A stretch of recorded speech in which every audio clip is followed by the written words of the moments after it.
Hey there, folks. Do you know what time it is? Pete and Jeremy's DnDTime. Pete and Jeremy's DnD. Pete and Jeremy's DnDTime. Pete and Jeremy's DnD. Pete and Jeremy, you know we're gonna have some fun playing when we are away. Dungeons and Dragons. Pete and Jeremy's DnDTime. When we are away. Dungeons and Dragons. Pete and Jeremy's DnDTime. Come and have some fun, play D&D. Pete and Jeremy's D&D time. Come play some D&D with me. Pete and Jeremy's D&D time.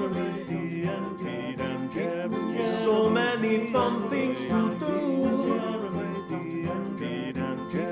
Pete and Jeremy's D&D time.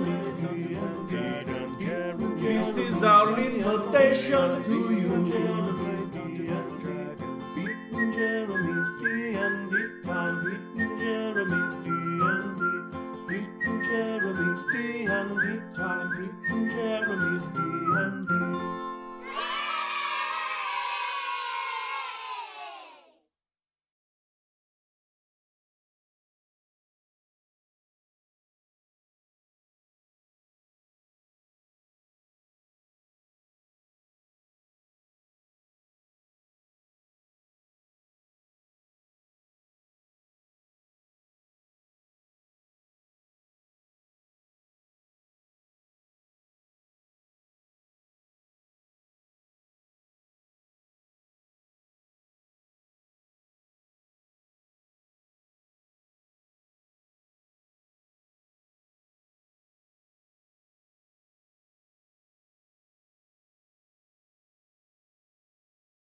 All right, we have audio now. We have audio. I'm here. I can be heard. Yep, spectator doing the thing. Excellent. I can be heard. We got audio. It's Pete and Jeremy's D&D time, and it's a Sunday. Take 3. Yeah, we're doing an adventure here today because there's little D&D time left and a lot to do. So we got 4 D&D time players, and we're going to be doing a kind of a classic D&D time one shot. Pretty. I mean, I think all of you have a pretty serious vested interest in this for I think a couple of different reasons. But I know that this is a personal quest of yours, Euchaunkas, which is to well, how would you put it, Euchaunkas? Deal with Bloom. To deal with Bloom. And so we find the 4 of you. We begin with actually just Euchaunkas here. Euchaunkas, you are returning after a hard-fought battle with Boogity Beholder to the Wildewode. And finally, the lands of D&D time, that which is in the illusion and that which is out of it, have merged. All of your friends in the adventuring shop, everyone has returned. So many cloud worshippers that were kind of locked away still within the illusion that have returned, and your ranks have been significantly bolstered. Euchaunkas, you are walking to your citadel within the Wildewode. And as you can see, there are a number of lizard folk that you know, acolytes, some of the higher ranking members of your order. There are other creatures. There are not just lizard folk here. So many have been converted to follow the cloud. And this is your first time in a little while being able to return to your temple. I mean, you've been off handling a lot of what's going on in Legend here with the other legends, and you've been doing a lot of that. So this is kind of one of your earlier times walking up to the temple. And you can see that there is an attendant waiting to kind of hear some of your commands and just basically do whatever it is that you need as you approach. They are a panther tabaxi, who's also kind of native to the jungle-ish Wildewode in which the citadel resides. And as they see you approach, they know who you are, and as such, they don't speak to you. they just kind of think in their own mind. Welcome back, Your Holiness. Thank you. It is good to see you alive and well. The last days have been busy. Many acolytes have been returning, and, well, there's a lot going on. Should I get you up to speed? Sure, yeah, let's do that. Let's start there. Is there anything you require first? Can I obtain you a meat slurry? Oh, no, I'm good. I've got some meat. Do you speak out loud, or do you just let this whole conversation happen telepathically? I'm speaking out loud then. Okay, yeah, if you begin to speak out loud, they do so as well. You have, well, two, I suppose, pressing orders of business. You have visitors and a prisoner. Visitors and a prisoner. Yes.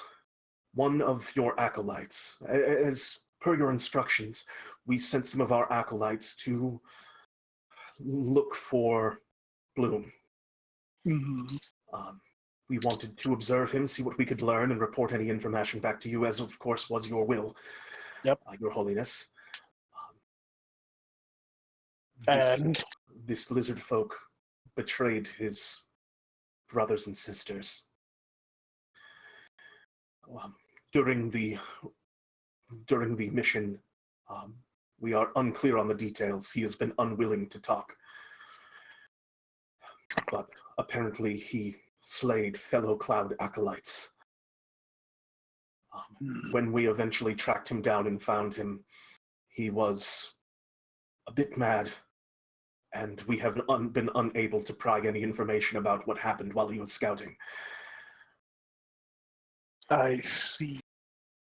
We thought that we do not have your methods, Your Holiness, of obtaining information. Right. We are having him brought up immediately. And as I mentioned, you have guests as well. Will you meet with them separately, or shall I have him brought into the visitor's chamber? Have him brought in. Expecting you, there is one, I do not know if you have a business of politics with him. There is one Nijel Astrada waiting. There is, do you know of Ura? Vaguely, I've heard the name. She is an Aarakocra acolyte of the Cloud. Many that remain in Skyhold worship the Conch, but she has been one of the strongest proponents there for the Cloud's faith. She lies in wait as well. I know that she has wanted to meet you for some time, and the hand has returned. Excellent. I will have the prisoner sent to you at once. Yes. Also, get my accountant. Right away. And they nod. I have a question. Do you have a specific? Who is your accountant, Euchaunkas? What kind of lizard folk are they, or who are they?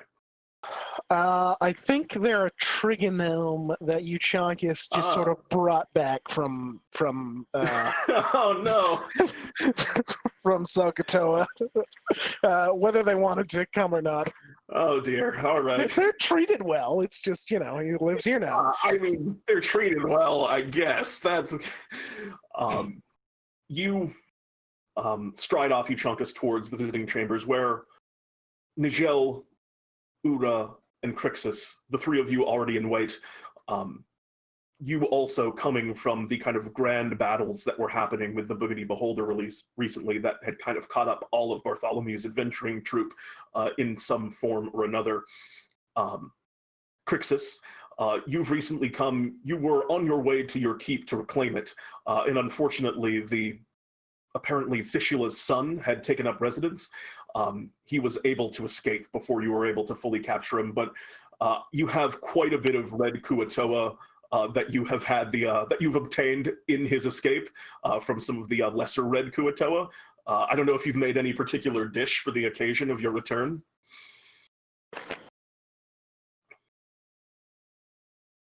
We might be having audio issues with. No, I'm thinking of what to call it. Yes.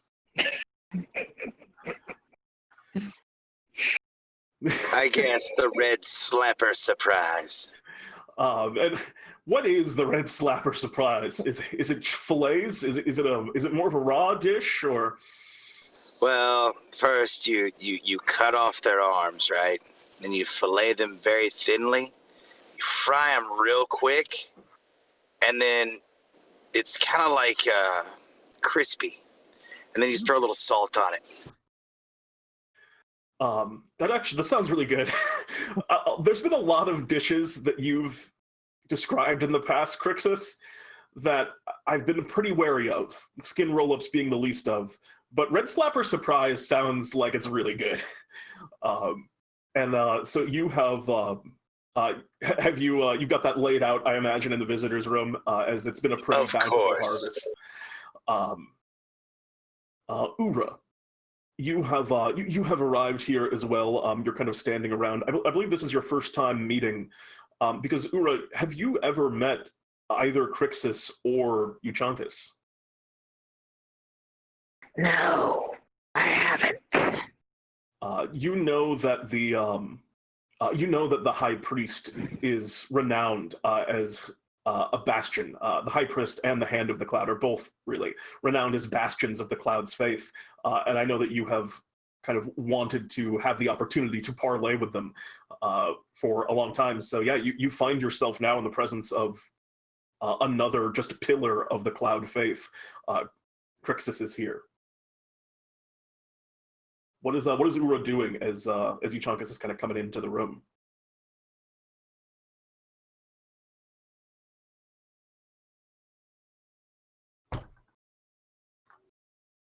And of course, I'll also note that it is a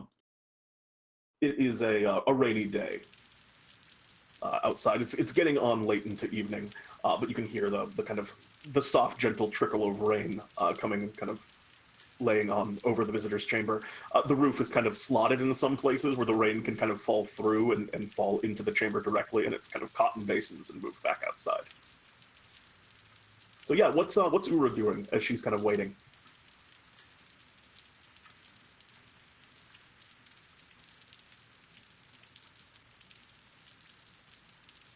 You there, Mizra? I think we may have lost Mizra for a moment. Oh no! Yeah, we can't hear you if you're talking to Mizra, but I'll circle back to you. In that case, Nijel, you are standing waiting, and you have heard about some of this trouble with Bloom that's been happening, and I believe you also have a certain vested interest that Bloom receives some comeuppance. One could say so much. What is Nijel up to as Euchaunkas is walking in? Nijel has been enjoying a bit of this red slapper Krixus has prepared. It's a new dish, but it's I mean, at this point, Krixus, you don't roll for cooking checks.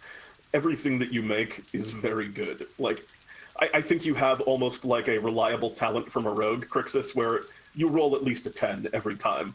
The red slapper is excellent, and Euchaunkas, you step into the chamber, and you see two good friends kind of waiting for you there.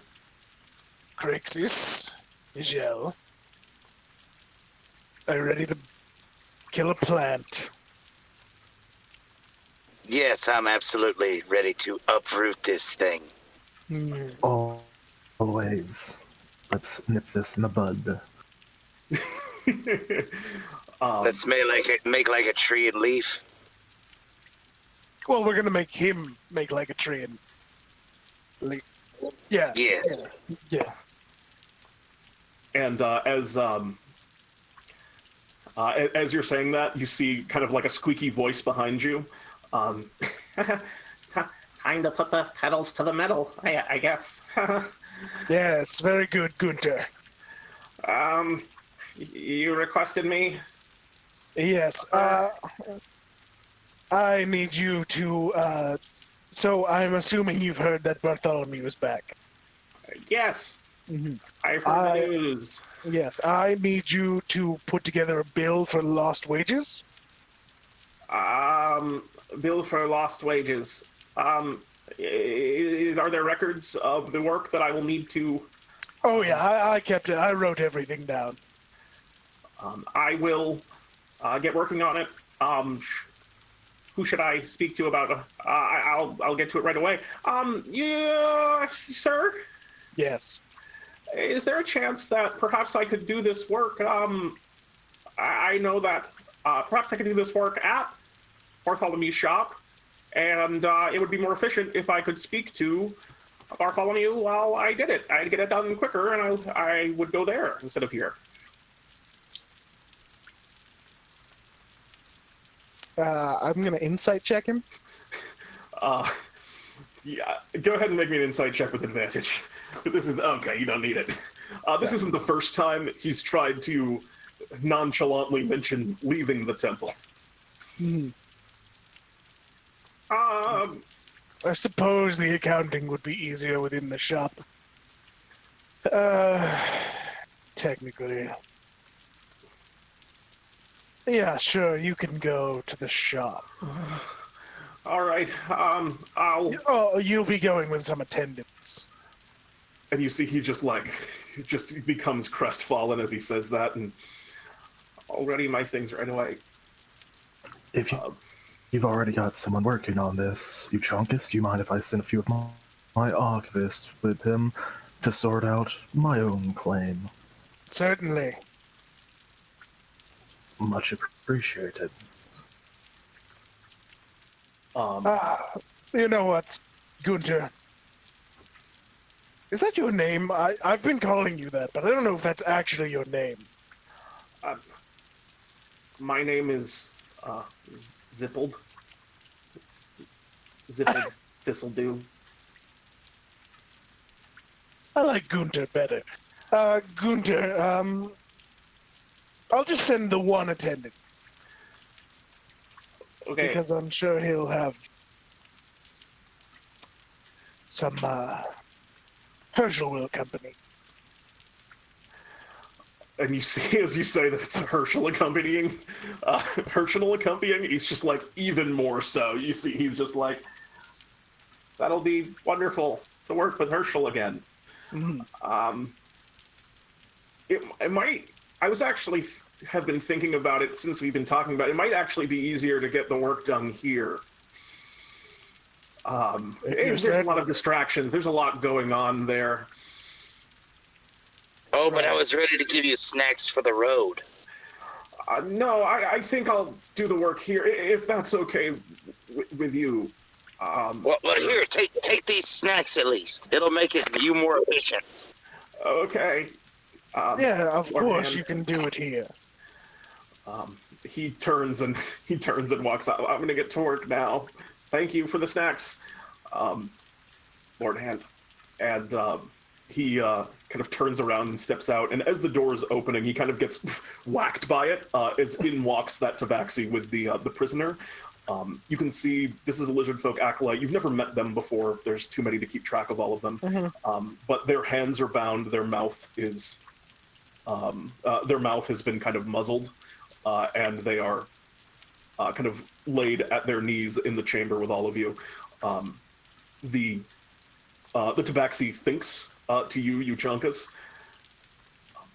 Am I free to speak freely in this room, sir? Yes, yes.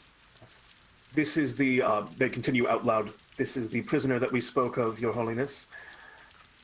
They seem to have been working for Bloom. We don't know if they're a spy or what the nature of their betrayal of the Cloud is, but we do know that they killed several acolytes. I will leave it to the four of you to discuss this with them. There, perhaps we can find out where Bloom is located at the moment. And will you be needing anything else, Your Holiness? No, I think we're set. And they turn to you, Krixus. Lord Hand, it is good to see you returned and well. Of course. They turn and leave, walking very straight. And the four of you are alone with this lizard folk prisoner who's kind of Their mouth, as I said, muzzled at the moment, and they're looking around at the four of you, eyes a bit wild. I detect thoughts. Okay. Actually, before that, I just want to check in. Mizra, is your microphone working well again? I'm back. Excellent. Actually, at this point, I was asking you before because you didn't get a chance to do this. But does Ura go up and kind of introduce themselves to Euchaunkas and Krixus, who I know you've known about for a long time, but have never had the occasion to meet? Once Euchaunkas is actually in, and before the prisoner walks in, she is going to bow down and basically be like, I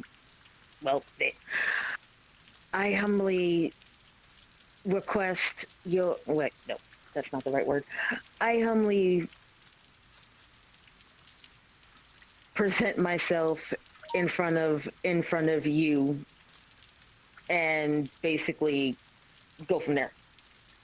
All right. Because she's trying not to fangirl, but at the same time she's fangirl. This is Ura. She's not a fangirl, but at the same time she's going to fangirl just a little bit.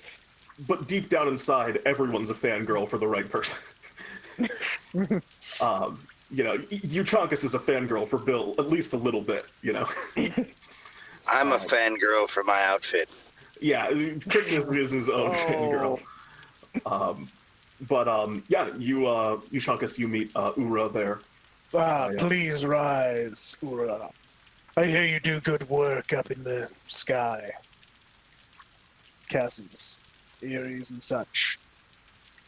As much as I can. Excellent. And you're ready to kill this weed? All weeds shall be cold. Excellent. I guess it's about time we round up then. Plunder, take a point of inspiration. Jeez, that was so good. That was such a good pun. You did begin detecting thoughts, Euchaunkas, after I'm dead, and their immediate emotional state and the kind of surface level things that they're thinking are they are frightened, they are a little bit crazy. There's a deep hatred of you as they're looking upwards at you, Euchaunkas, and their only immediate desire is to break through the muzzle that they currently have around their mouth and just snap upwards at you with their jaws. They're almost feral right now. Mm-hmm. I'll dig deeper. I believe they have to make a wisdom saving throw against that, right? Yep. Let us see how they do. Roll that to GM. 16. They fail. Okay. As you all see Euchaunkas just kind of staring very intently at this lizard folk right now, and as you hone in closer, you begin to hear other thoughts in their mind. You're looking around and you see images, for one thing. They are replaying what happened when they were out with this lizard folk battalion in their mind, and you can see their perspective. They are walking through, it is actually here in the Wilderwoad. And as they're kind of walking through, they come to a section of jungle along with the other lizard folk acolytes. And it is overrun with flowers. Flowers not indigenous to the Wilderwoad. You see tulips and roses and other kind of pieces like that. And they all look surprised. They weren't expecting to see this here and not yet. As you're kind of looking at this almost memory that's basically the only thing that is really on their mind under the surface. And you see for a moment just a flash. You see some of the flowers around them begin to grow. You can see a green and pink kind of streak for a moment. And then you just hit something of a wall. And the emotion underneath everything that they're feeling is definitely an intense guilt. And as you hit that wall, you watch the lizard folk kind of calms down. They stop thrashing about and trying to like break through their binds, and you see their eyes kind of go a little bit glossy. Something seems to have taken root within him. I see. I step back a moment and undo the muzzle.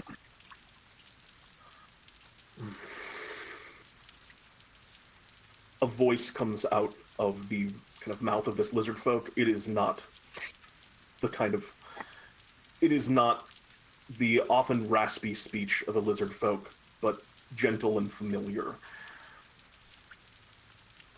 Hello there, all of you. It is very good to see you all well. Is it? They kind of breathe deeply and don't really seem to answer the question. This one was spying on me, I believe, at your command. And so, well, the flowers can be very beautiful, very fragrant, and well, he was taken in. It says something of the cloud that your acolytes are so easily wooed. Mm-hmm. They look up to you, Nijel. It's good to see you as well, Nijel. It's been some time. It's been a while. We have traded blows for a long time, but I think it's time to resolve this once and for all.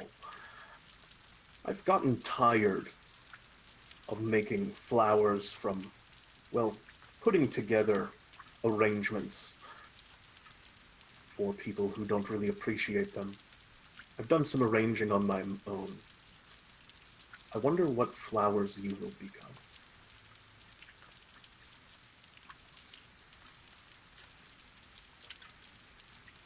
So what? You're naming the location. You expect us to just go there?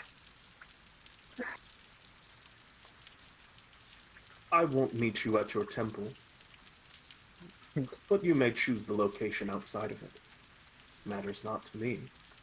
Soon the Wilderwold will be covered in color and vibrant life. I see. I've grown tired of the veil. So you're moving in on my territory. It's just, I have so much energy these days.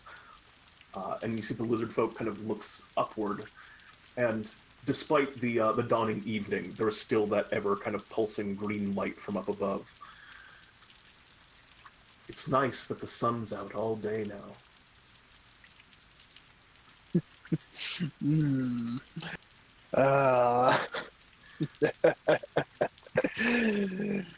Perfect. It So, even has its hooks in you.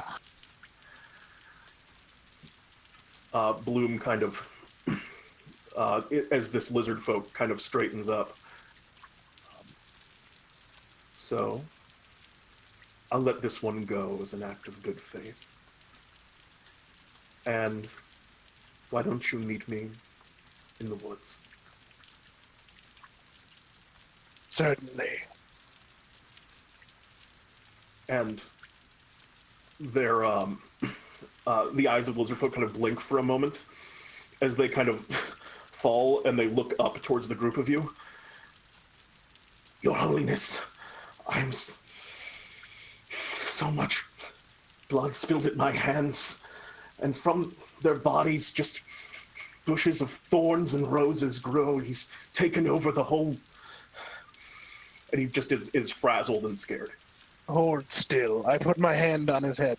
This is going to hurt, but it shouldn't kill you. But we want to make sure it's out completely. Oh God, what do you do? Give him a little shock treatment. Is that a shocking grasp? Yeah. Go ahead and make me an attack roll. With advantage, I mean. Actually, you automatically hit. Just roll me damage. Just to see if you can get him in one hit. Huh? Well, okay, it didn't roll the proper amount of dice. Okay. That doesn't kill him in one hit. You watch as he kind of shakes with electricity for a moment and kind of collapses, but he's not dead. Well, I return him to 1 hit point. Oh yes, okay. So you leave him at 1. Mm-hmm. Well, you didn't kill him anyway, so you don't have to. Yeah. He's got a few more than that, and looks back up at you, and you watch as you do that. Some of the it's strange. You almost see some kind of smoke kind of rise out of him, and he's kind of coughing from it. Maybe just ozone, but it has something of a greenish tinge to it. I thought as much. I suggest you get more shock treatments. If you think that would be wise, Your Holiness. And, shall I leave? Oh, you lost. Okay. Yes, you may go. And he turns and heads off, presumably to the medical ward. But, in the final glimpses that you were detecting his thoughts, Bloom did send you an image of a place, a point in the Ouwoupli that you know as a potential meeting spot. Mm-hmm. I step out and look at a guard who I imagine is posted. Just follow him, make sure he doesn't lose his mind and start killing people. The guard nods and begins stepping out. We'll keep him bound for the day. That would be best. Just to be safe. You might want to do it for a couple of days. We don't know exactly how badly the taint is. If you think it wise, Lady Ura. And they nod. And this guard actually is an Aarakocra who does seem to kind of recognize your authority. And they kind of bow deferentially towards you as well. Yeah, you got the time and place. Great. I cast sending. All right. What are you sending? The time and place. Oh, what do you say? We'll be dealing with him here at this time and place. Are you implying that you want them at the temple? Hey, if they said they wanted in. Bloom's allowed to send back. No. I'm not talking to Bloom. Oh wait, who are you sending? I'm sending the Warlocks. Oh, okay. You send to the Warlocks, but of course, you receive a response, and the voice sounds a bit drained. We're not in a great place at the moment. Those math goblins came back. How many words did they get? 25. In a great place. Calculord himself. We've lost our stones. We can't fight.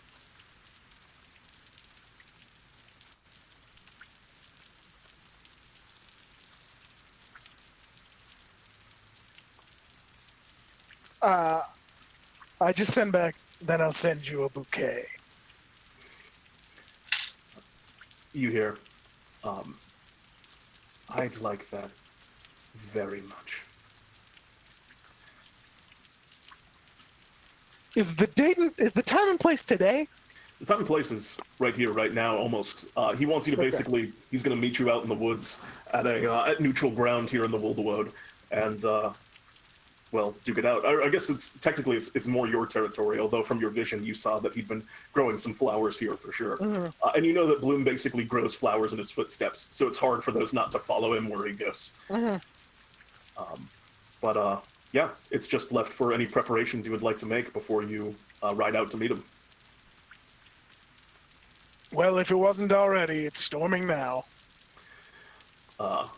There's always kind of a light rain that hangs over the citadel. Mhm. But as you kind of focus, the storm begins more in earnest as the royal kind of picks up. Is there anything any of you would like to do to prepare as you begin kind of your trek through the Wilderwoad?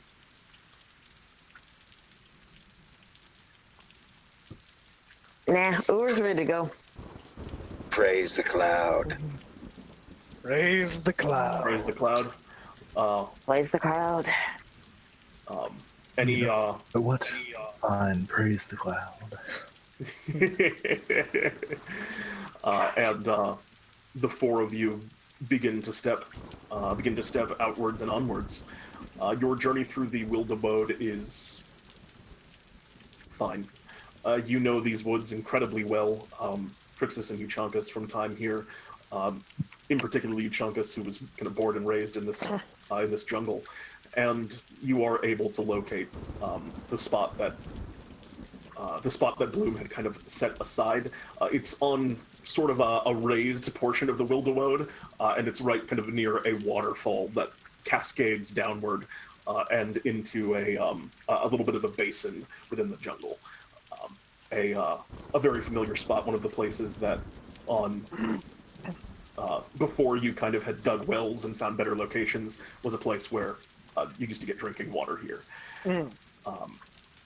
As you grow closer, the night is getting is kind of dragging on, and underneath, as the sun kind of like sets in the sky, it still kind of remains this green light, but it's darker.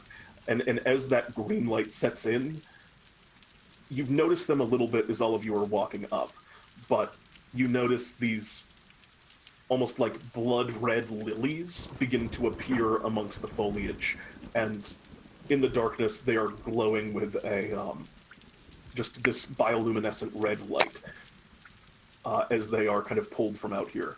What are your passive perceptions? I think mine's 13, if I'm not mistaken. 20. 13. 10, 13, and I'm sorry, let me check for you, Krixus, I can get your exact. I think it's 13 now. Okay. Well, no, because you have a wisdom of 20, so I know it's at least more. Okay, so yours is 15, Plunder. Oh, 15, okay. Yeah. And Plunder and Krixus and Euchaunkas, the two of you begin to notice among some of these copse of these like blood red lilies, you can see that they are growing out of bodies. They are the same lizard folk acolytes that you saw for a brief moment in that vision, Euchaunkas, and you notice that there are these kind of brilliant red flowers growing from their corpses. Well, gentlemen, it appears salad's back on the menu. Ugh.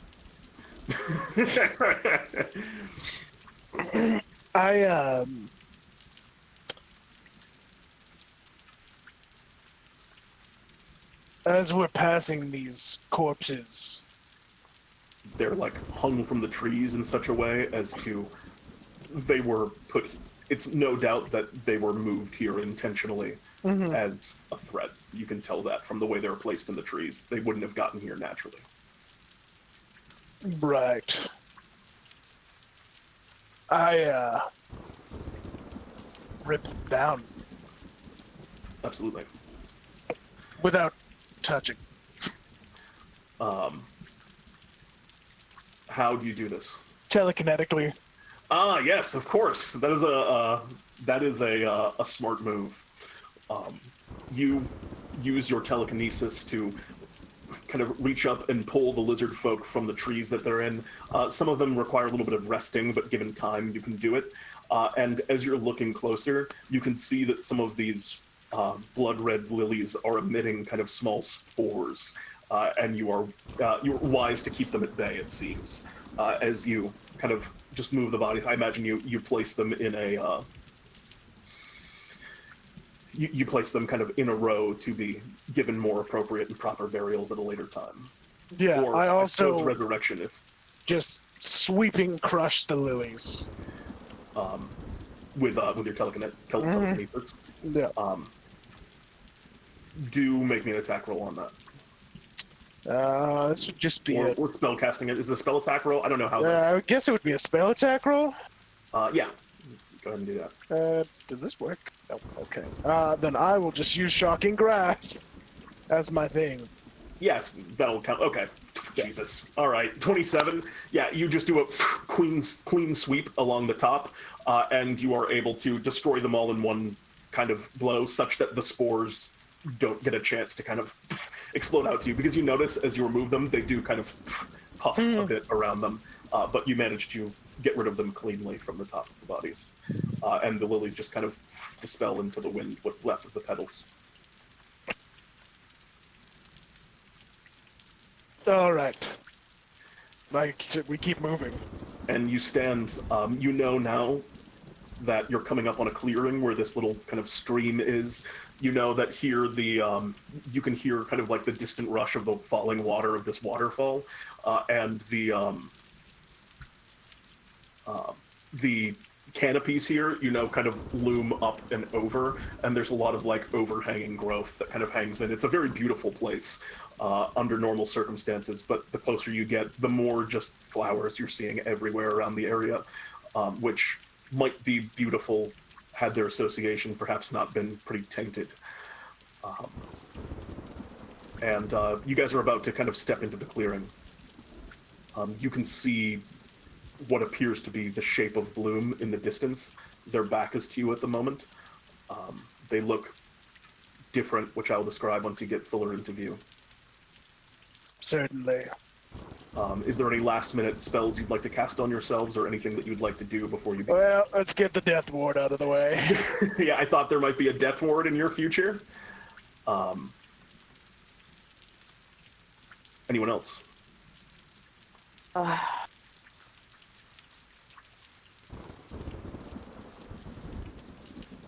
Given what I've seen with these petals and at least one dominated lizard folk, Nijel is going to drop his big spell of the day into our focus.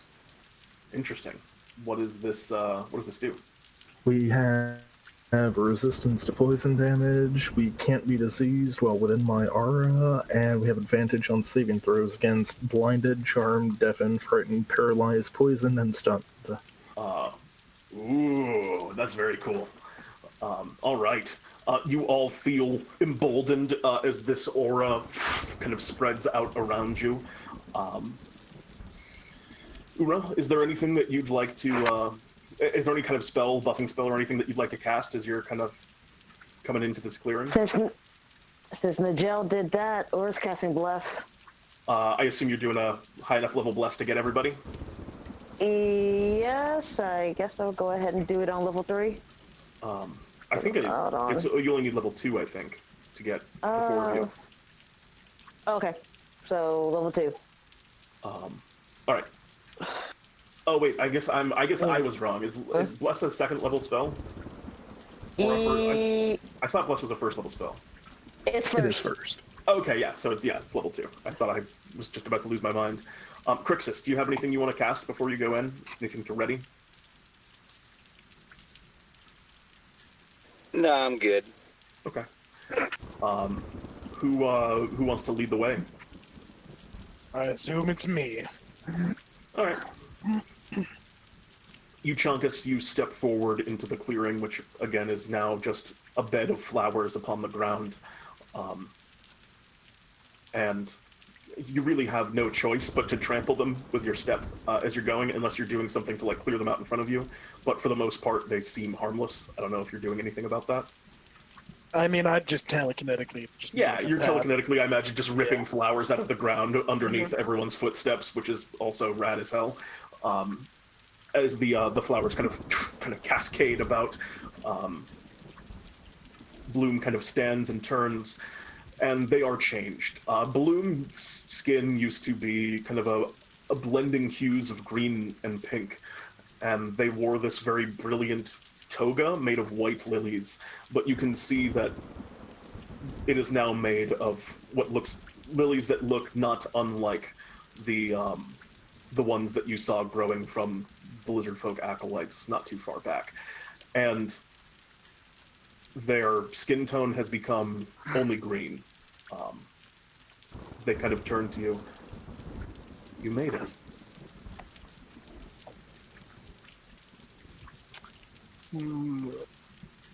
Of course.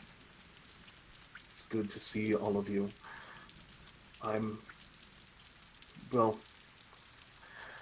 how did you like my arrangements that I made on the way in? It's a new style I've been perfecting. I'm really excited by the possibilities. I cast Call Lightning at 6th level, and there are no components visible.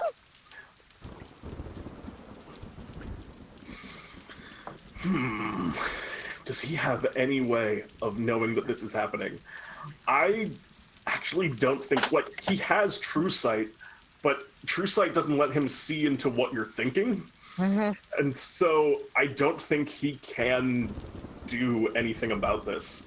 Like, also, like counterspell he can do, but you just do nothing, so he wouldn't know to counter this, at least this first one. So I think that you just actually get surprised without anything, since you can do this telekinetically. You said what level was this? 6th, so it's 7, effectively 7th. What kind of storm is it? Storm of Body. Alright, he's gonna make a dexterity saving throw. He has advantage on saves against magic. It's an 18. Just saves. So he is going to succeed on the saving throw, but he's still going to take a whole bunch of damage. I'd like you all to roll for initiative. And Bloom kind of looks over the four of you. Right into it, then. Bartholomew's final lesson to me before leaving the illusion was to never hesitate.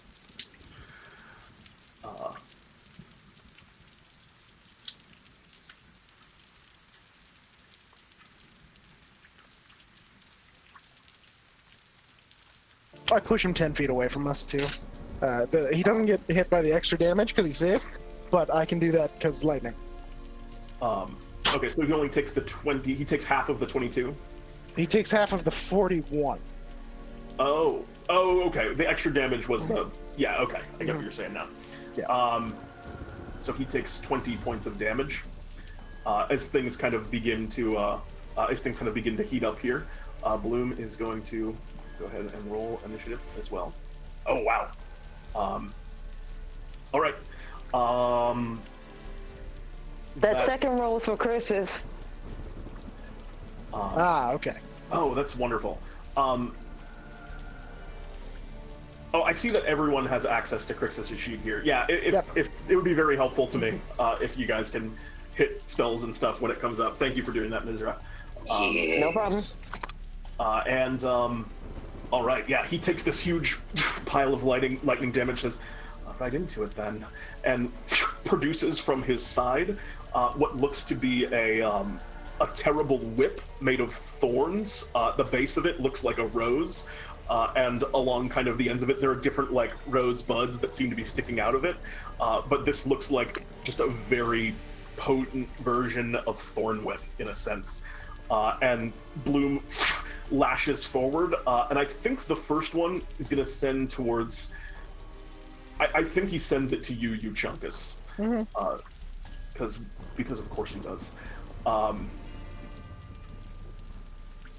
That's a good roll, and 13 points of piercing and 16 points of poison damage. Okay. And do you have some kind of Nijel? Did your thing give resistance to poison? It does give resistance to poison damage. Which you are currently within that radius. So that's going to be 13 and 8 points of poison damage. And I need you to make me a strength saving throw, which I need you strength saving throw.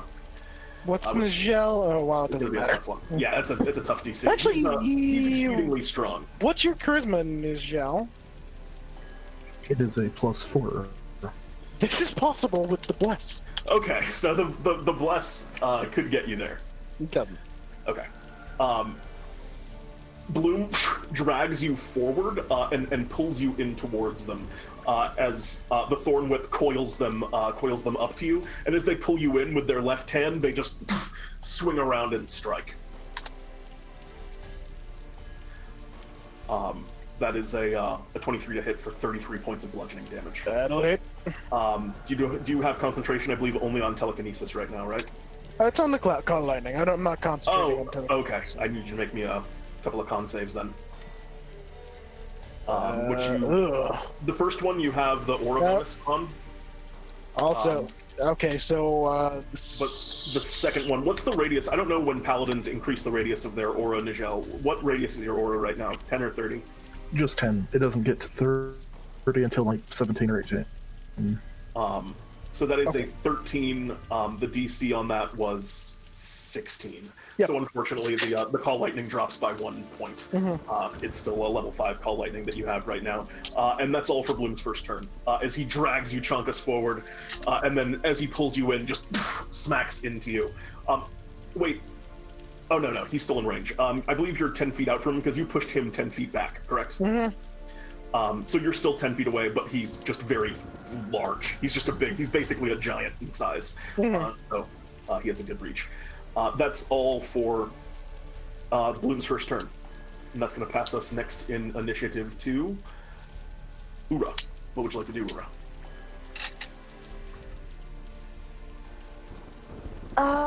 Okay.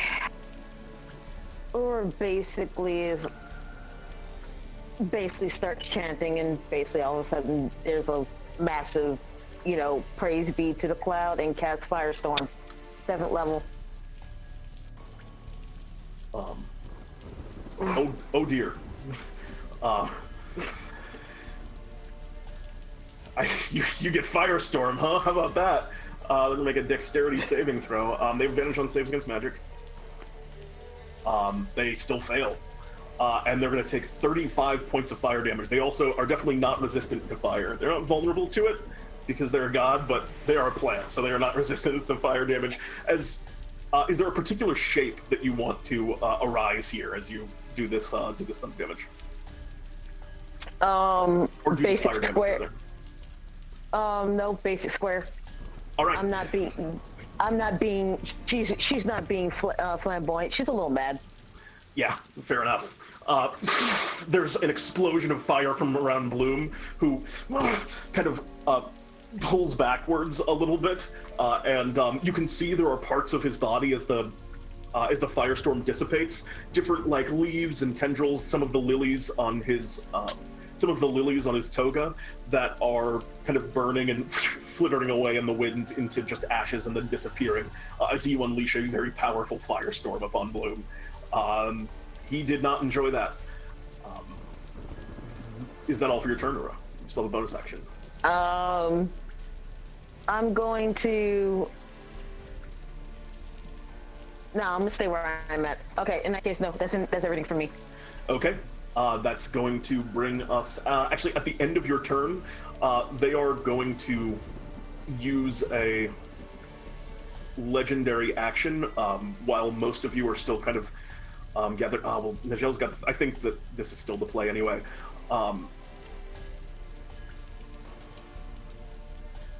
I need Nijel... Ura, and Krixus, all of you to make Constitution saving throws. As a legendary action, Bloom is going to look kind of to the woods behind and around you and just kind of speak up. There are some creatures that still live in harmony with us, but you have strayed from the right path long ago. And he casts an insect plague around you as a swarm of bees begins to just approach and encroach around you. Nature's Ward, they need to make a wisdom check against my spell save DC to attack me personally. Oh, interesting. Level 14 feature for a druid. Very cool. What is the you said a wisdom saving throw? Yeah, I think my spell save DC is like 18 now. Okay, wisdom they are good at. Yeah, okay, they got a 29 on that. Okay. So they are able to use it, but I need you all maybe Constitution saving throws. The DC on those is 23. Oh, good God. No, you get it flat. Ura, 19. You have an extra bonus from. Yeah, you have an extra bonus from Nijel, so you succeed. And did you roll for Krixus as well? As one of those Krixus? Yeah. The 18 was mine, the 19 is Krixus. On this DC 23 insect plague, all of you succeed, which is wild. Wow. You all take 15 points of piercing damage in that case. And I need you to make me one more Constitution saving throw, Uruf, just for maintaining concentration on Blessed. I see you've already done yours, Nijel. All right. That is going to bring us next in initiative to... that is... Krixus. Yeah. No. Actually, Sunbeam directly at Bloom. All right. And I think it's a level 5, but I'll make that a level 6 if it's not. We can make the... Actually, it's naturally a level 6. Okay. You have a level 6. 7. You also have a level 7 spell slot now, so you know. I'm just gonna stick with it as 6. Cool. He's going to make a Constitution saving throw, which, yeah, he gets a critical success on that. So the 27 points of radiant damage blast out from you as you strike into Bloom, and as the radiant light hits into him, it kind of like washes over and into him, and you actually see him like put his arms up and lean back like he's like basking in the sunlight a little bit, and it looks like Bloom is actually resistant to radiant damage, and you can see he's kind of glowing a little bit after he kind of takes this huge burst of sunlight, and Bloom kind of looks... Krixus, that's what I do for fun. And... Oh, that's weird. They like sunlight, what can I say? They're a plant man. Ixnay the 18 right. But they still do take half of the half damage, which is going to be 7 points of radiant damage that they take here. As some more of the kind of like even though they're kind of claiming that they do this for fun, you can still see Krixus where there's points where like just different leaves and parts of them are like glowing hot, and he's like maybe choking back a little bit of pain. But he's going to take that damage, and that is going to bring us next initiative to Nijel or Euchaunkas next. I believe it's. He hasn't shown. Well, okay. Just in case he is resistant to lightning, he's not resistant to my lightning. Okay. Yeah, he has not shown any lightning resistance that you've noticed when you hit him. So, yeah, the turn is yours, Euchaunkas. What would you like to do? I cast Punchy Cloud. All right. You summon a Punchy Cloud. Yep. Or I guess he's a Punchy Nimbus. 31 does hit. Makes it at 4th level, so 16 force damage. 16 force damage. Okay. And I strike him with lightning. He does not have resistance to either of those, and he's going to get a dexterity saving throw against that, which 20. He does succeed on that. Dexterity is his weaker point, but 23, and he's blasted 10 feet back. And Bloom is pulled back once more as he's being pushed back towards the outskirts of this little clearing here. I move back 30. He kind of steps and falls into. There's a stream that runs across the center of the field here, and You see his foot now is just basically crashing down into that stream, but he's so tall that he easily kind of touches the bottom of it as he's leaning in and out of it. Yeah, he takes a good chunk of damage. That's the total on that was 41, right? That was only 23. Between Oh, the yes, yeah. And I moved back 30 feet, so we're Okay. 50 feet from each other. And that is going to bring us next to Nijel. You are the only one with friends of the wild on your side. And coming dramatically out of the dark forest behind us on cue is a large albino Periton-looking beast, which Nijel will spend half his movement to mount, and once mounted on it, he will activate, or he will ride charging towards Bloom. And once he gets within 10 feet of Bloom, will enact his necrotic shroud. I assume Bloom is immune to the feared condition. Yeah, Bloom is not to be frightened. Okay, no effect this round as skeletal wings come out of Nijel's back, and you see blighted black feathers kind of in a cloud around him, some of which are going to coalesce into a storm cloud of these feathers quickly swirling about, almost like a storm cloud of razor blades.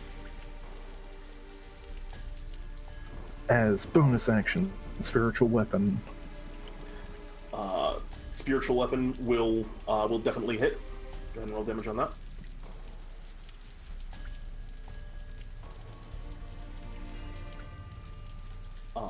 For 7 force right. damage. And to be clear, there's Oh kind of wait, two. I almost forgot. An additional 14 necrotic damage on that spiritual weapon hit. 21 points of damage total. He does not have any inherent resistances to necrotic damage, as again, if plants are bad at that. All right, takes another kind of sizable couple of strikes as you fly forward and just unleash this aura of menace. The skeletal wings grow out from behind you, and you are right up in Bloom's face, who at the end of your turn is going to use a legendary action to punch you. It's 26 to hit. That'll hit. For 30 bludgeoning damage as this massive giant fist of a literal god comes in and strikes into the side of you. You manage to maintain concentration despite that on your aura of purity, and you only staggering slightly. And you're, are you currently mounted on your Periton, Vici? Yes. All right, that is good to know. As we move next in Initiative 2, it is Bloom's turn, but before we get to that, we're going to get to his lair. You see Bloom looks around and lifts up a hand, and just in the kind of area around, where's he going to go? Backline or front? He is going to go, because Euchaunkas, right now there's two groupings of like Krixus and Ura at the back, kind of casting, and Euchaunkas and Nigel up in Bloom's grill. So Bloom is going to target, I think, Krixus and Ura with this, as he is going to use a patch of sunflowers. Appears. I need both of you to make me Constitution saving throws. At advantage. You are up next to Bloom, so what's the radius on Aura of Purity? Aura of Purity is 30 feet. So they are actually back behind you, because if you're in, you're up in melee with Bloom right now, correct? I was 10 feet away from Bloom. Okay, that would still be 40 feet out from Krixus and Mizra, because Bloom's gotten pushed back 10 feet twice, and you were 30 at start. But 18, yeah, unfortunately, 18 is going to... Ooh. Who rolled the 18 and who rolled the 4? Aura was 18, Krixus was 4. Okay, Krixus. As these sunflowers appear around you, they kind of grow up from the ground. You're looking around as they appear on all sides. Inspiration. Reroll. Go ahead and roll it again. Someone roll it. Can you hit it again? Okay. 11. Go ahead and add the bless bonus. Even with the inspiration, it's not quite enough. Krixus, you see these flowers kind of growing up around you, and you just think, round up! And you go to like cut them down as they're growing, but it's too quick. The heads of these sunflowers flash with an incredibly bright light, and and Krixus, you are blinded until the start of your next turn. Until the end of your next turn. As that is going to be all for the lair action. We move to Bloom's turn proper. Bloom is next going to look to you. Nijel, and they are going to.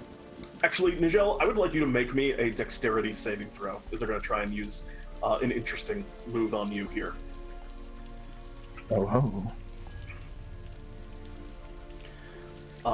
That is going to barely succeed with a 19 there. As they kind of look towards you, and you see the ground under you starts to open up, and like tendrils and roots are trying to like pull you downwards and into the ground. But you manage to prevent what it looks like Bloom was trying to do, was plant you into the ground. But that is going to be all for their turn. Which you're very lucky that you were not planted, I will say. That's going to be it for Bloom as we move next in initiative to the top, which was Ura. What would you like to do, Ura? Okay. Ura's going to take flight. You lift off. Bloom kind of watches in amusement as you fly up above him. I'm not going toward him. I'm guessing when I don't want to touch those sunflowers. Oh yeah, I know. He's just kind of like looking upwards towards where you're going, kind of tracking you in the sky. All right, and how far up do you fly? Maybe about 10 feet. I'm not, Okay. Again, I'm not going too high up. And I'm casting fifth level. Wait, hold up. Yeah. And I'm casting 5th level Flame Strike. That is, and this is something that I forgot to mention previously, Ura.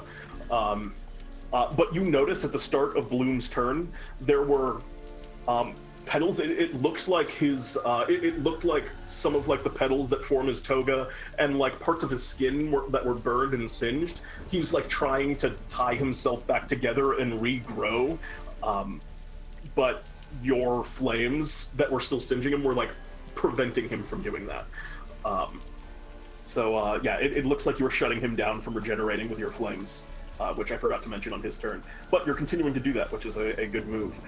He's going to make a dexterity saving throw, which is a 15, which fails. He's going to take half of the radiant because he's resistant, but 19 points of damage, and you continue to kind of shut down that regeneration as fire arcs up from beneath him. Is there anything else on your turn?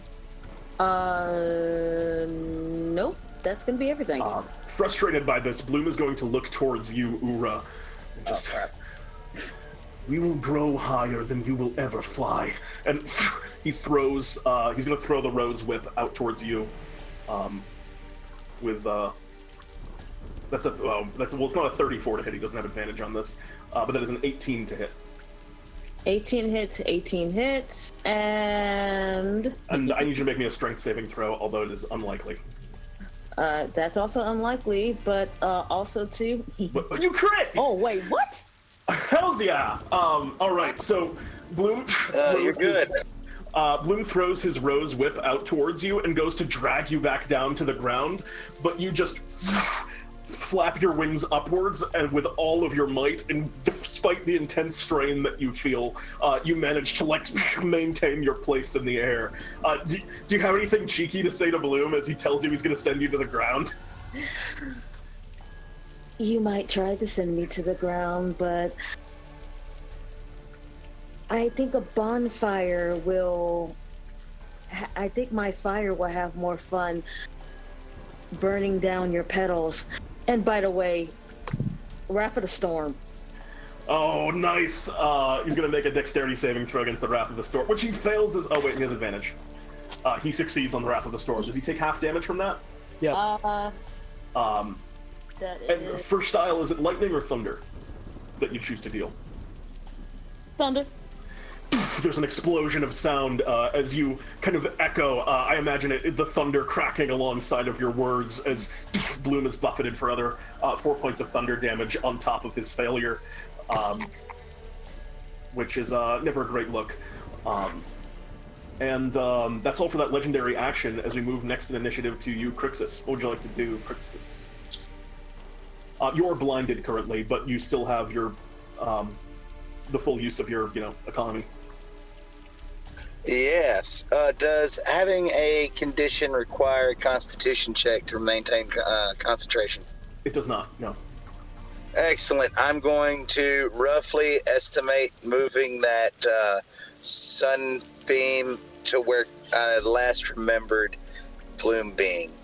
Bloom hasn't moved, so fortunately for you, you can just aim it in the same direction and target it. So yeah, you're able to target Bloom pretty easily. Bam. He makes a Constitution saving throw, I believe, right? That's a 16 Constitution saving throw, which he's actually pretty good at.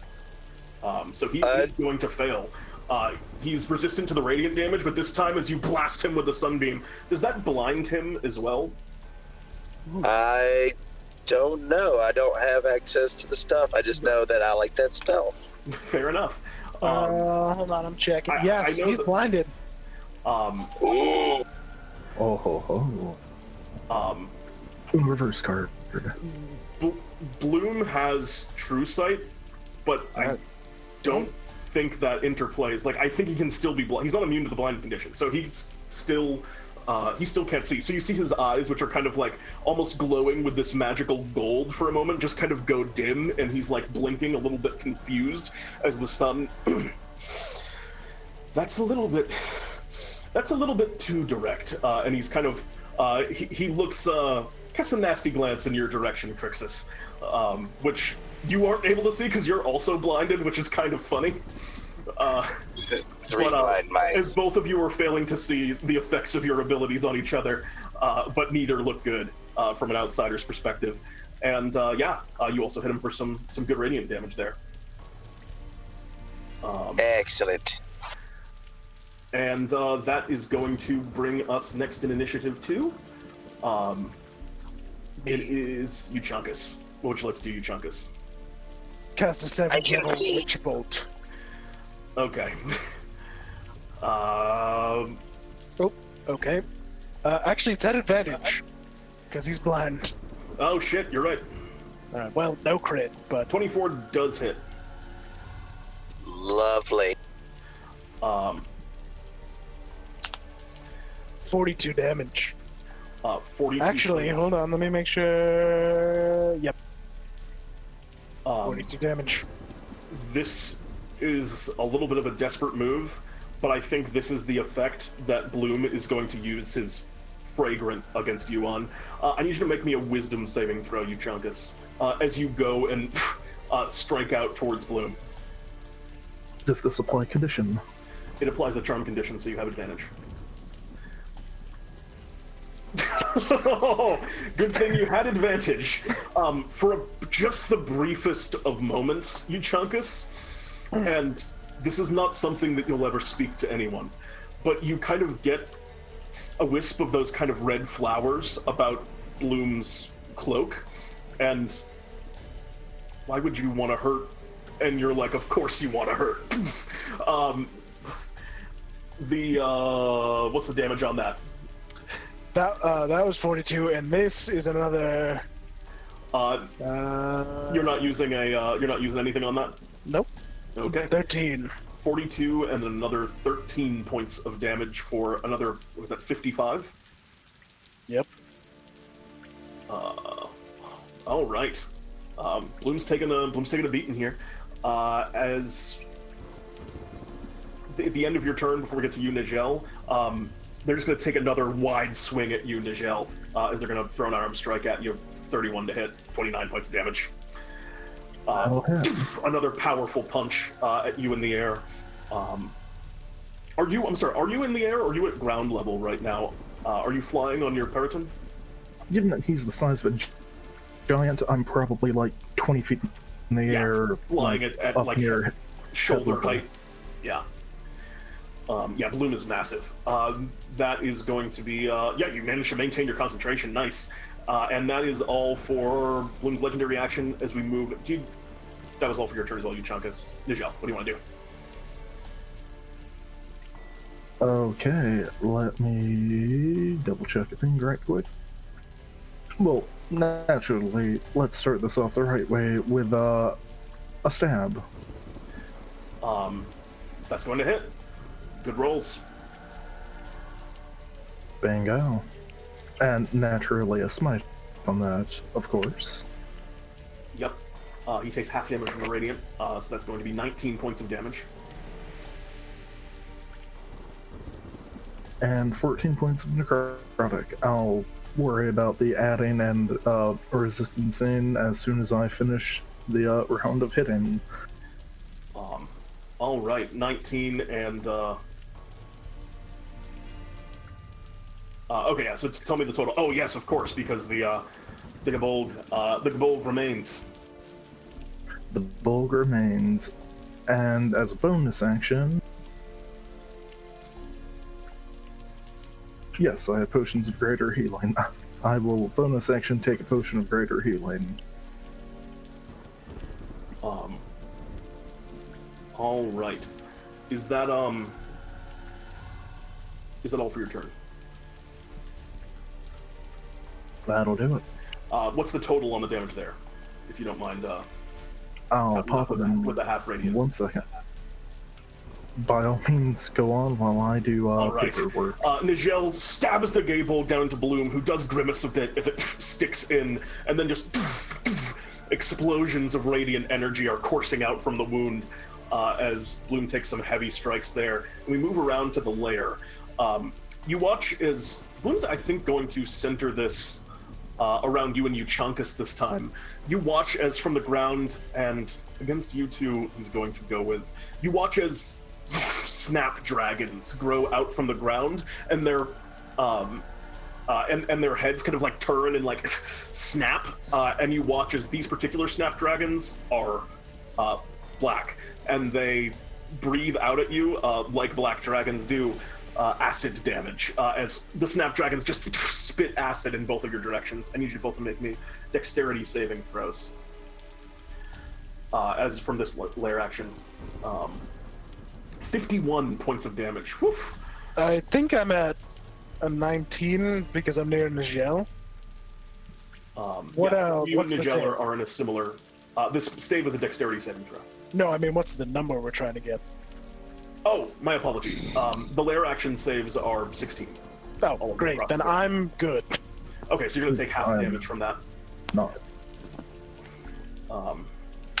And Nijel, you'll take full damage, acid damage. That's 30 acid damage to you, Nijel, 15 to you, Euchaunkas, and that's another concentration check, Nijel.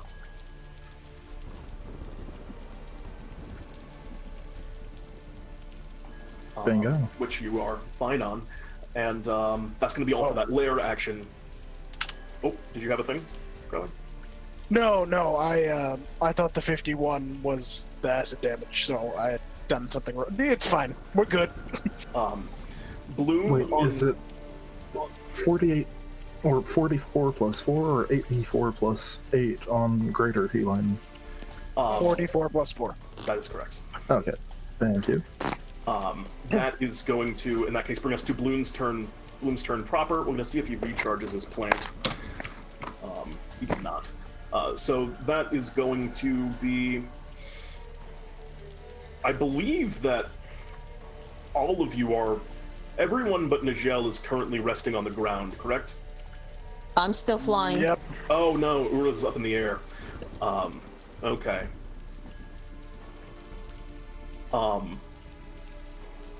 Bloom is going to make attack against your Periton, Nijel. And drag it to the ground. That's a 22 to hit. That definitely hits. for 16 points of piercing damage and 12 points of poison damage, which is they're resistant to because they're still in your aura of purity. And the person needs to make a strength saving throw.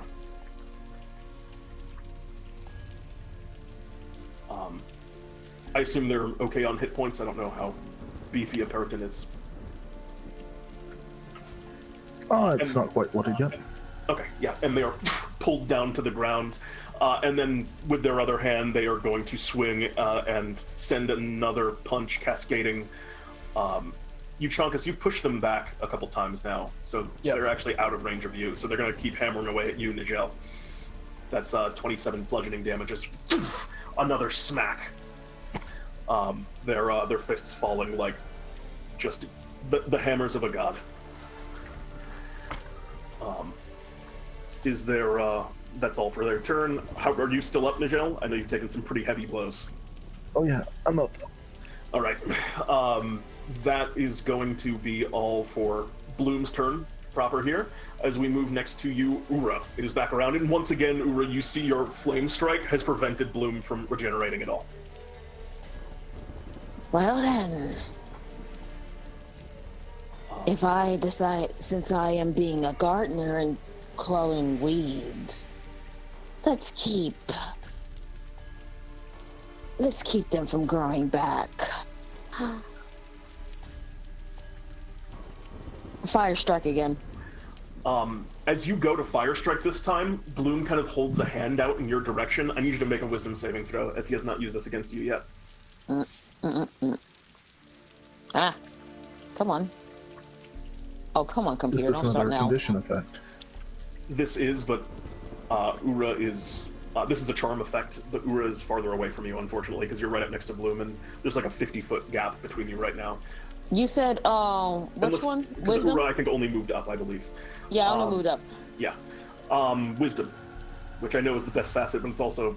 Oh, even despite the difficulty of this DC, you also kind of... That same experience that Euchaunkas had, you, like, smell the flowers, and you think, why would you want to hurt this person? But you're fine. You manage to go through and do whatever it is that you want to do now. You are also now immune to that, since you have successfully saved against whatever that was once, as you Sweet. are, as are you, Euchaunkas. Great. With a crit. With a crit. This is the wrong party to have someone make a wisdom saving throw. Cleric, druid, paladin with aura. Like. I mean, he's gonna make a dexterity saving throw. Which he does do with advantage. That is going to succeed this time, but he still takes the half damage, which is enough to deactivate his regeneration. He takes 7 fire and 4 points of radiant. I'm sorry, 3 points of radiant damage. It halves in an ugly way. So he takes 10 points of damage total as this thing coils up, and even though he manages to dodge out of the way a bit and kind of duck to the side as the flame strike appears, you can still tell that it's the singeing is keeping him from using an integral part of his survival strategy, which is very good for you, not as good for him. Bloom's starting to look pretty hurt. Like, he's singed in places. He's taken some blows. He's looking damaged, bloodied, one might say. As we move next in initiative to Krixus. Actually, no. They're going to use a legendary action and try and drag you down again, Ura. That's 19 to hit. That hits. That's 26 points of damage, piercing and poison both, and I need you to make me a strength saving throw. Yeah, that's and about this time right. Bloom just says, just fall, and drags you, slamming you downwards and into the ground, and you take that damage as you are down at ground level again. And hold on. And we still... Hey, stop hitting me. He is, for the I'm record, just- still blind. Is it? Oh, wait, he never made the Constitution... Does he make a Constitution saving throw at the It's end? until it's until Krixus' next turn. Oh! yo. 19 okay, so that was a 19 to hit, which would have still hit. And The one against Nijel was insane high, so that was so it wouldn't have made a difference. But thank you for reminding me. The future ones will be made properly at disadvantage.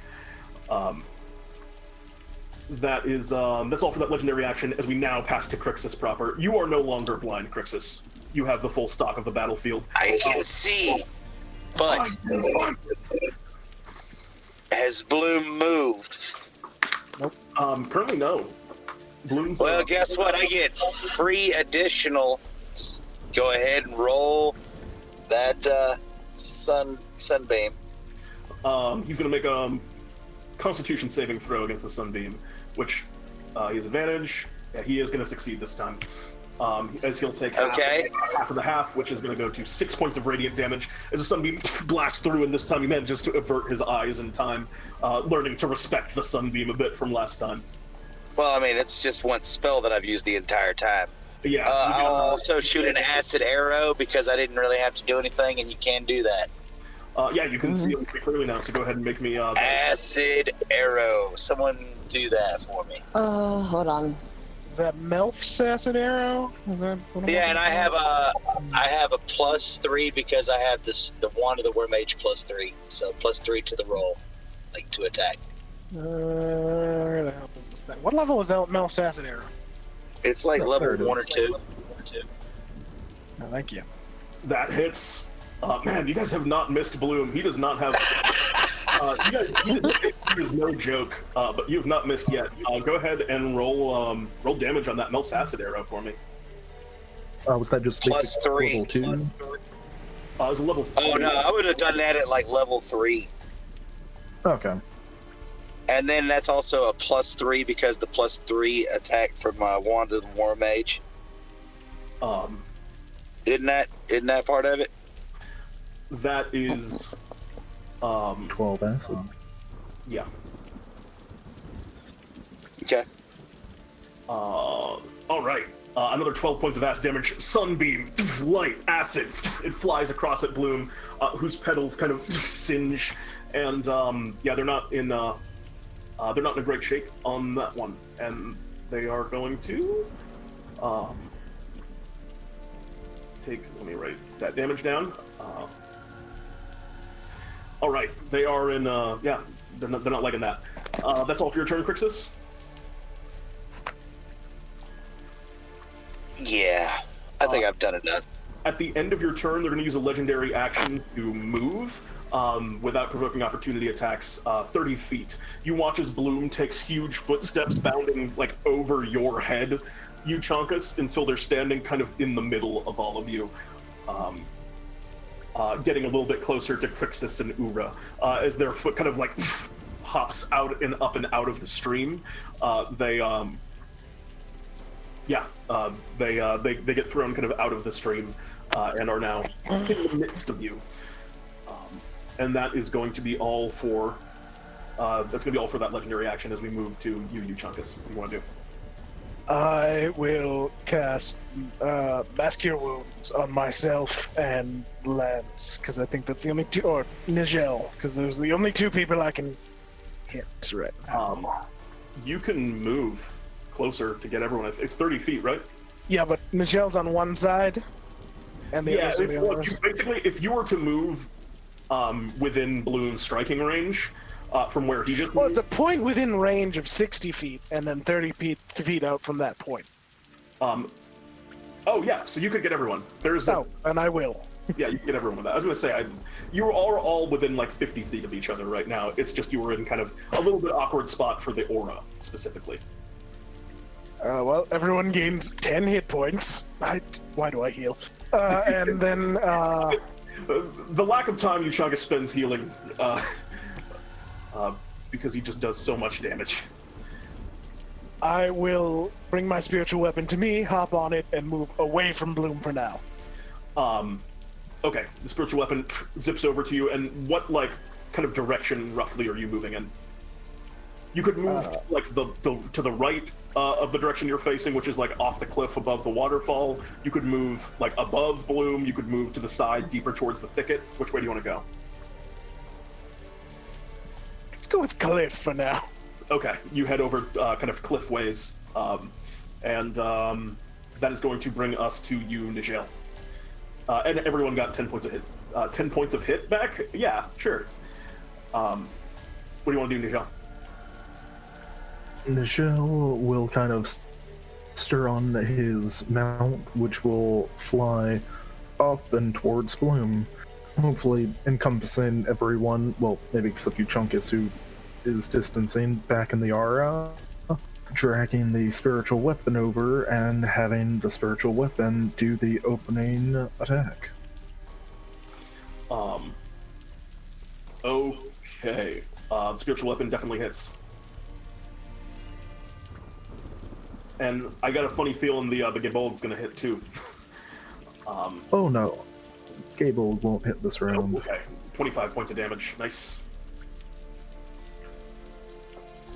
As you see sort of dark light coursing through Nijel suddenly get intensified and then suddenly placid as I lay on hands myself for 69 points of healing. 69. I know that was a tactical choice to leave you with 1 just in case, but nice. You regain 69 points of health, and Nijel, just you steel yourself for a moment, and you are in much better shape by the end of it. And that's going to be all for your turn. That'll do it. How badly has Euchaunkas been hit? I don't think that this move's going to get Euchaunkas. In that case,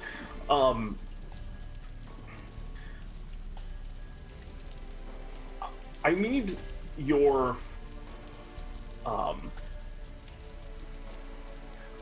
I need your Periton. Oh, you said you're flying right now. Yes, back up towards Bloom's face. Bloom is going to no, he's not going to do that. That's dumb. He's going to, in this case, create another patch of sunflowers. This time around the area where you are, Nijel. I need you to make me a Constitution saving throw, or be blinded. And I know you have advantage because of the. Okay, even as high up as I am. Oh yeah, the sunflowers just shine light out around them within 30 feet. Oh jeez. Trying to move away. So actually, no, that would actually be Krixus and Ura as well. I need you to make another save against the sunflowers. Constitution saving throw. And you are now within the aura, so you guys have advantage on that from Nijel.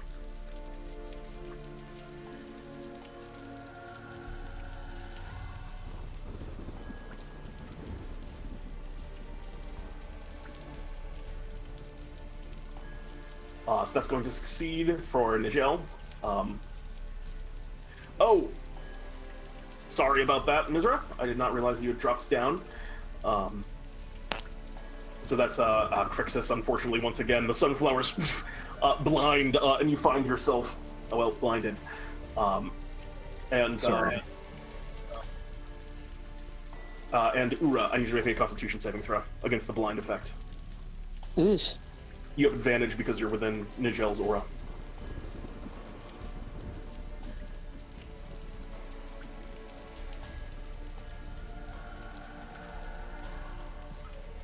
You succeed.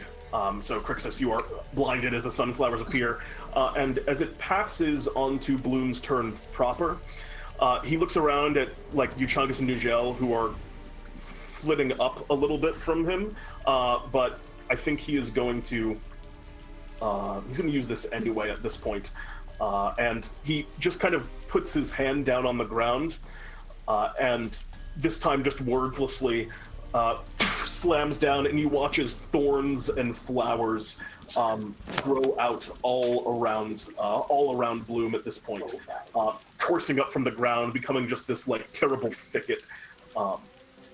As the flowers kind of curl upwards, those of you who are on the ground, which currently is Ura and Krixus, I need you to make me dexterity saving throws. Does your aura give anything to do with restrained? Not restrained or grappled. Or petrified, which is very scary. Actually, restrained anyway. As he's going to lands stride. Look at my ability. What does Land Stride do? Let me check this out. Krixus, can you give me a rough idea of what Land Stride is? If I'm not mistaken, I cannot be entrapped by plants magically or whatever. It doesn't affect me for like terrain or something like that.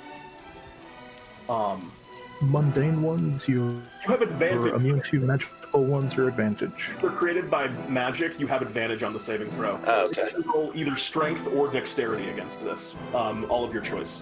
So, if you would have preferred strength, Ura, you can do that if you'd like. And Krixus, I'll roll that dex for you. If you... That 13 was actually for Krixus, because I think I succeeded with my first roll, which is a 19. Okay, well, I'll roll again for Krixus then with it. Oh, I didn't see that. Okay, cool. I'll roll again for Krixus,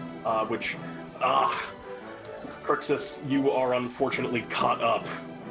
Despite this, you know these, like, you know how to get around thickets like this, but you're kind of dodging and trying to get out of the way, but the plants just move too quickly, and as they coil up and surround you, you take 32 points of piercing damage from thorns that rake around and kind of appear around your body. Ura and Krixus, you are both stuck within this thicket now, and you know that moving here would be extremely difficult, as it just covers the ground within 60 feet around Gloom, and now encompassing most of this cliff top. That is going to be all for Bloom's turn. He only gets one of those a day. That's kind of his big one. As he kind of calls out, "This is what the world will look like." I want to pass the turn to Ura. You are immersed in this thicket. Basically, any moving that you do while in this is going to cause you to have to make a saving throw against that again. Yes. Alright then, since I don't think I need to do anything, and I'm a little annoyed, and I think I used up all my fire spells, which is a bad thing.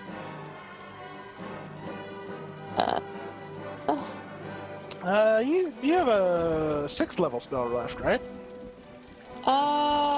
Yes. Oh, yeah, that's right, I do. In that case, you're right. I do have a 6th level spell, so Flame Strike again. But at 6th level. Bloom is going to use his first use of Petals in the Wind. As soon as you go to target Bloom with this Flame Strike, the flames appear, but Bloom just explodes and disperses into tiny petals. This is his version of Legendary Resistance, where he flitters off to the side, and you see those petals kind of swirl and reform 60 feet up into the air, where you can see Bloom is standing very comfortably up in the air.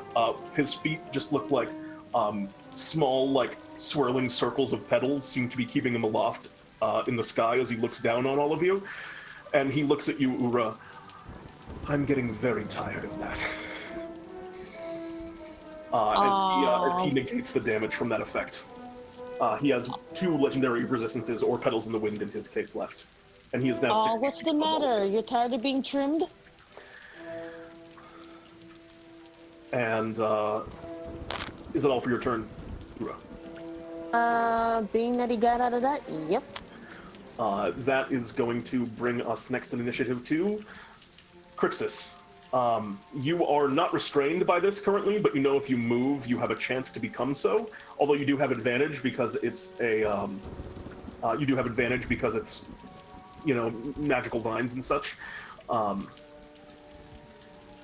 Also, unfortunately, you are blind. There's a lot of bad stuff happening with Krixus right now. You are blinded. Yes. So, I have a simple solution to all of this. One, I need someone to roll Constitution to see if my spell's still up. I got it. Of course. I don't got it. Yeah. Okay. Yeah. No worries. Wild shape into a bat, and I'm flying out of this crap. Okay. I want you to make me a... okay, just so you understand how this works, I'm going to give you, like, extra advantage to this, essentially, as a bat. I'll give you triple advantage because you are good at... You have, like, your what's the feature called? The landstride, in addition to being smaller, so it's easier to kind of navigate it. But if you move at all, regardless of the way you do it, even if you teleport out, there's a chance of getting cut by the thorny tangle. So I will give you a dexterity check with triple advantage using bat dexterity, if you would like to do so. Someone roll it. All right. Let me just look up the dexterity of a bat really quick. What is a bat's dexterity? It's pretty good, I think. I believe it is a +3. So I will roll the 3d20 for you.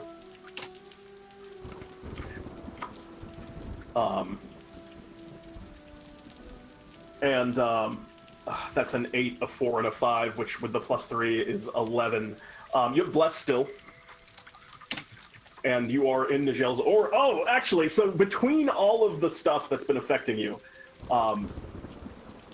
you have between Nijel's aura and Bless and all of this, you are able to scurry between the vines, Krixus, and you fly out as a bat, despite the closeness of that roll. You flit upward and into the sky. Is there anything else on your turn? Yes, I am the darkness. I like cuddles, but I am the darkness. Krixus, you are one with the dark. as we move next in initiative 2, Me. No, before you, Bloom is going to use a legendary action, and they are going to whip at you on the cliffside, Euchaunkas. Okay. How far am I from him? You are. How far did you move? I think I moved like 60 feet from my previous position. Okay. Yeah, so you're 60 feet from him in that case. The whip has a range of exactly 100 feet. Jesus. Yeah, it's his Big whip. his cool whip. Cool 23. It's cool whip. 23 to hit. Yeah, that'll hit. For piercing and poison damage. I need to make a concentration check on the storm. I'm not concentrating on anything right now. Oh, you don't have the Call Lightning still going? No. You took it down? To do Witch Bolt, it's a concentration spell, Oh, I technically. forgot that Witch Bolt was concentration, of course. In that case, by the way, when you cast Witch Bolt at 7th level, did you do that through your... Thing. Yeah, okay, cool. Alright, in that case, you take the damage, which is a total of 29. I need you to make me a strength saving throw. That is going to fail. Euchaunkas, the whip coils around towards you and picks you up off of the cloud Oh, boy. and lets go of you over the cliff. Ooh. Oh. This is gonna hurt. Yeah, it's not a great situation because you were hovering near the cliff and he's got a lot of movement with that thing. I'm gonna give you an extra dexterity saving throw to kind of catch yourself, as is customary when someone's going to take a ridiculous fall, take a ridiculous tumble. So I'll let you make an extra just general dexterity saving throw to try and grab onto something as you're falling. But yeah, unfortunately not. You begin tumbling downwards over this waterfall, and at the bottom of it, fortunately, there is a lake there. So it's not as brutal on the damage. I'll say because it's a lake, you take half damage. Sure, great. But it is a 100-foot drop that he sends you off of. So you'll take 16 points of 16 points of bludgeoning damage as you get thrown off the cliff by Bloom's Thorn Whip. Oh. And you just hear Bloom says, "I'll be back with you in a moment. I just need you gone." And that is the start of your turn, Euchaunkas. I climb out of the lake. Plunderlo got lost. All right, the turn is yours. You're looking up from the bottom of the lake towards the cliffside. It's not a difficult climb, but I assume you're not going to just climb it. I tell Punchy Cloud to come down. Which, since I'm not on it, it can only move 40 feet at a time. Okay, punchy cloud kind of begins the descent downwards. So that's my bonus action. So, I mean, I can't do anything else, so I'll use my action to use the Belt of Body and Soul. What does this do for you? I can use as many healing surges as I want, or whatever. Oh my god, you never have to use that, and I forget how brutal it is. That item is so good. Go ahead and roll me some healing. Right, let's see. Okay.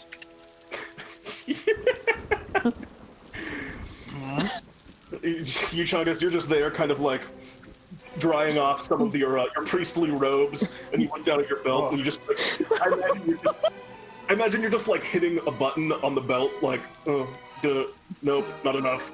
No, not enough. Repeat. Oh, I forgot how powerful this item is. It's kind of like when I got a certain belt. Oh, I don't know what you're talking about. That's a good belt for a whole nother reason. Oh,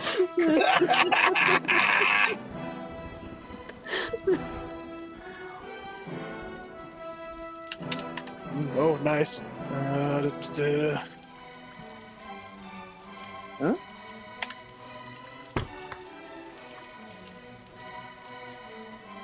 Yes.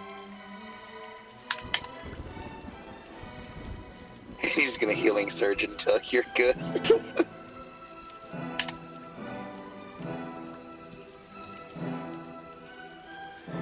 Boy, oh boy, this is a lot of healing.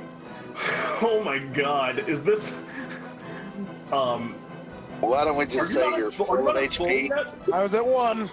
You were at Oh, 1 hit Jesus. You proc the Death Ward. point. The Death Ward didn't go off. Holy shit. No, the Death Ward did go off. Oh, okay. I did not realize that. Alright, I'm done. Okay. Alright, Euchaunkas, was the thing that sent the Death Ward off falling into that water? Yeah. Oh, okay. Euchaunkas, you collapse into the water then, and there is a, there is a moment, I think, where you're just gone within the water, and your eyes proc open. There's just a slight jolt of electricity through your body as you feel the cloud's energy. And you're in a moment, Euchaunkas, where you're just kind of on your back in the lake, looking up towards the storm kind of pouring down on you. And I feel like this is the point where you're hitting your belt of body and soul. And you watch from up above as there's, and this is, I think, towards the end of your turn, there's a lightning crash down into the water from above as you're staring, and the water beneath you kind of jolts and pushes up and buffets underneath you, rising you up to, at the end of your turn, a gift from the cloud, place you upon your Nimbus. Sweet. You're 40 feet down the cliff still on the Nimbus. Right. And you see just for a moment, the water that kind of buffets you out just mists into kind of smoke and fog that curls around you for a moment, and then just kind of brushes against you before it dissipates into just the general fog of the Wilderwood. Praise the cloud. Praise the cloud. We move next in initiative 2. It is your turn, Nijel. Bingo. Once again, getting up in Bloom's face, and we're gonna give him some auto bonks. Fair enough.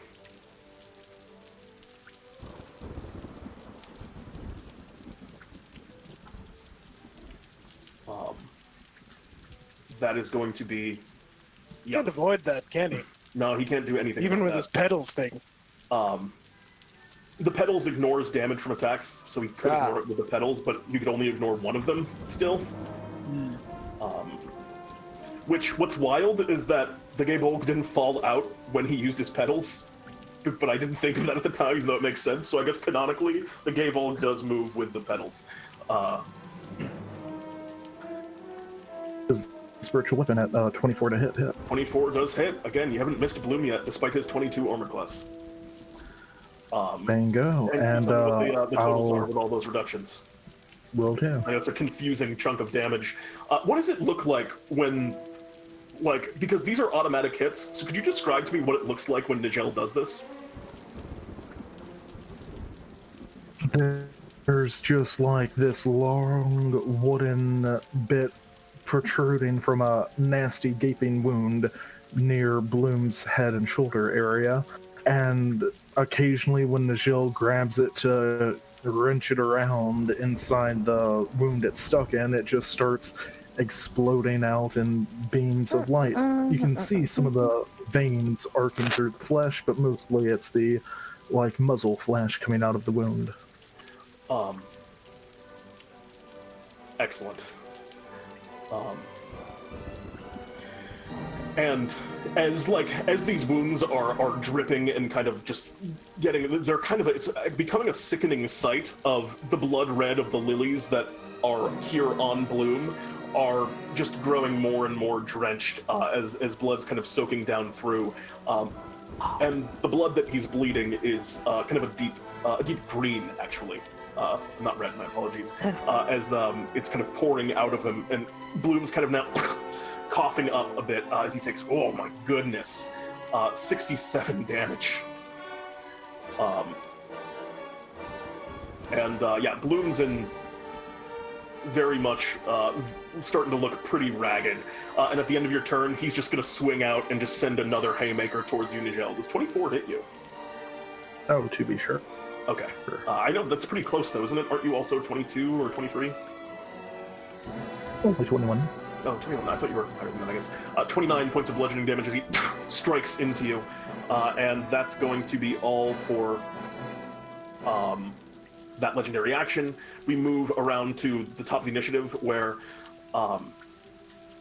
he's going to send a patch of snapdragons at you, Ura. You are amongst the thicket here, and you see on the vines that are surrounding you, Ura, these small kind of little snapdragon flowers, kind of a brilliant green, begin to kind of course out. And actually, I'm sorry, these ones are going to be a blue as they appear around you, and they begin to crackle with lightning.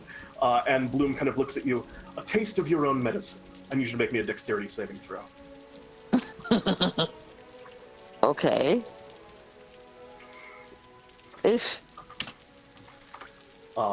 As you take 25 points of lightning damage, as all of these little snapdragon blooms at once kind of scream, at once kind of all shout and breathe their breath weapon at you, as you are electrocuted by these small flowers.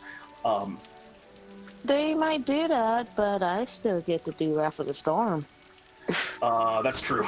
Ain't nothing you can do about that. As he's going to make a dexterity saving throw. He crits, unfortunately, but he is still going to take 3 points of thunder damage as there's another loud, deafening explosion near him. And that's going to pass us to Bloom's turn, which for the first time he gets to use his regeneration feature. And he regenerates 30 hit points.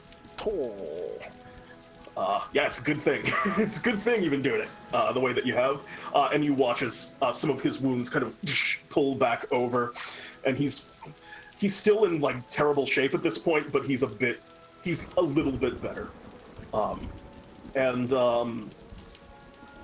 You've flown up next to him, Nijel, and he's going to just.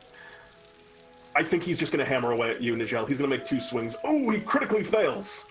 And then he's going to make another swing, which is 34, which hits.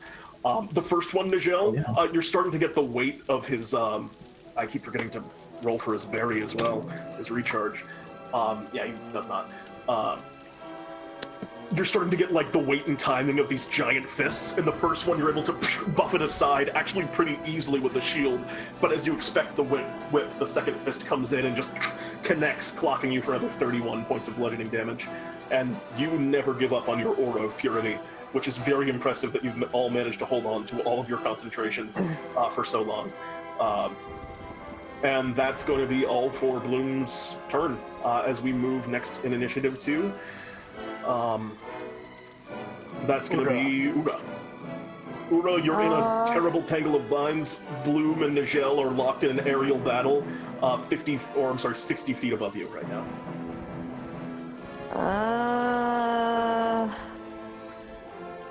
Six creatures of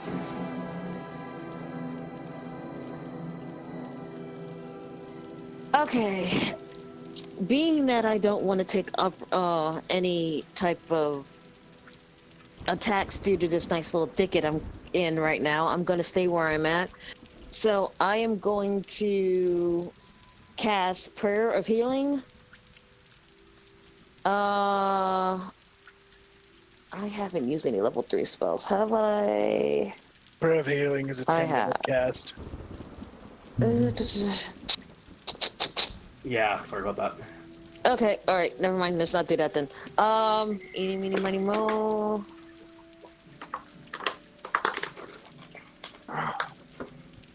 Oh, crap. Crappity crap crap. Alright then. In that case, I know the spell slots are wearing a thinner. Yes, they are. I still have plenty. I've only used 2. Yeah, you've been getting a lot of mileage out of your spells, Krixus. You've got a lot of value over time. Alright then. In that case, I am going to... You gotta make the call. If fire's not gonna work, let's do ice then. Level 4 ice storm. Absolutely. He's going to make a Constitution saving throw. Or is it a dexterity saving throw? Hold on, double checking. Dex. Okay. He has advantage because he fails. Go ahead and roll damage on that. Come on, you dumb thing. My computer's being slow. Can someone roll that for me, please? What level? There it is. That's going to be 22 points of damage. As shards of ice rain down from the already storming sky, the section air basically just make the air cold above it. And and the storm just becomes terrible falling hail that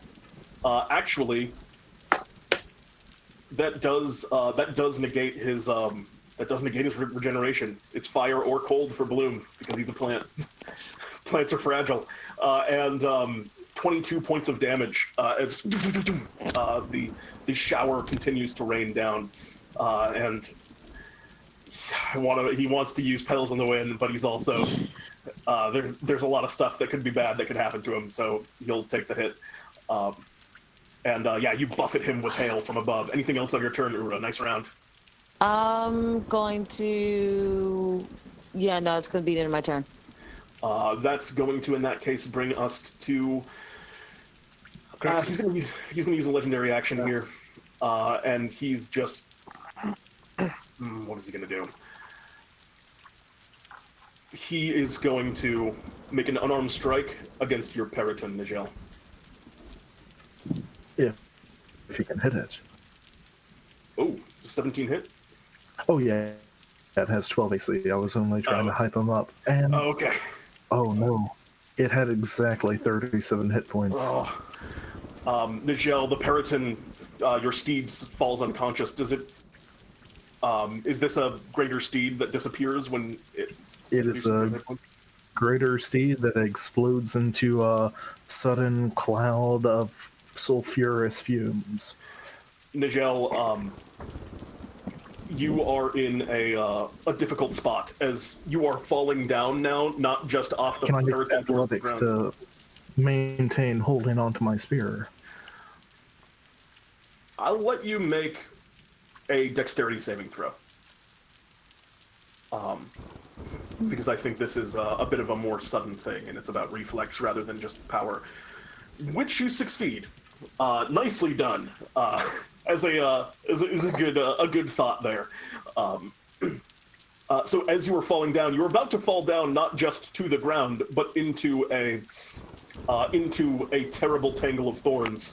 But you managed to hang on as the Periton explodes into dust with a faithful kind of squawk. They've done a lot of work for you today, keeping you in Bloom's range. Anything else for that legendary action? No. We move to Krixus. You're a bat. You are one with the night. Yes, what is the rules exactly for getting out of wild shape? I don't know. I'll say that you can do it as a bonus action. Perfect. So, I think that is what it is, but... what I'm going to do is in my tiny little cute darkness form, land on Bloom's shoulders, and then I'm going to put my ring of the grill to his forehead, and I'm activating it. Oh, nice. He's going to make a dexterity saving throw, I do believe, which again is his weak point. He does succeed, but it's still fire against Bloom. What's the damage on Ring of the Grill? Is that a first level Burning Hands, or is that a higher level Burning Hands? It's a first level Burning Hands. I've got it as a spell.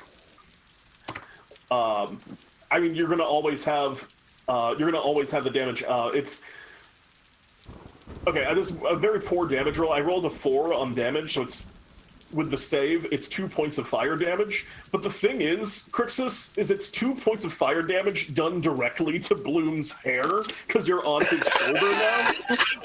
So you watch as like the beautiful petals that make up his hair just all kind of like burn away, and he's just left with this like awful mop of just horrible flowers on top of his head. And Bloom just kind of looks towards you, Krixus, with just this incredible rage. And you see he... is that all for your turn? As you become Krixus again?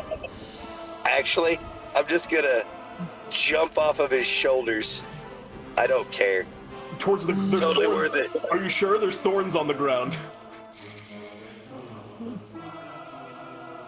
You going for it? Are you going for it? I'm going for it. I'm going for it, man. All right. I'm going for it. Hells yeah. Maybe a dexterity or dexterity saving throw with advantage, and you're still in Nijel's aura while you're on Bloom, so I'll give you credit for it the whole way. Roll it. Roll it. Oh, you got bless. Okay, yeah, I'll roll it, Krixus. Where is Krixus? Dexterity saving throw with advantage. So 11 plus 4 or 5, Nijel? 5? 4. 4. So that's 15, which with bless, which somehow Ura still has. It's so close, Krixus, but it's not quite. You good. end up with It's totally worth it. end up with a 16 instead of an 18, as you, or I'm sorry, a 17. Well, yeah. You crash down to the ground and fall into a tangle of thickets which restrain you as you move into them, and you do take 46 points of piercing damage as you get just completely mangled by these thorns on the ground, and you are currently kind of restrained and tangled up within them. But Bloom is the maddest you've yet seen him. Have any of us been recording Krixus' health? I assumed that someone was. I'm fairly beat the hell up, and I should be bloodied. Yeah.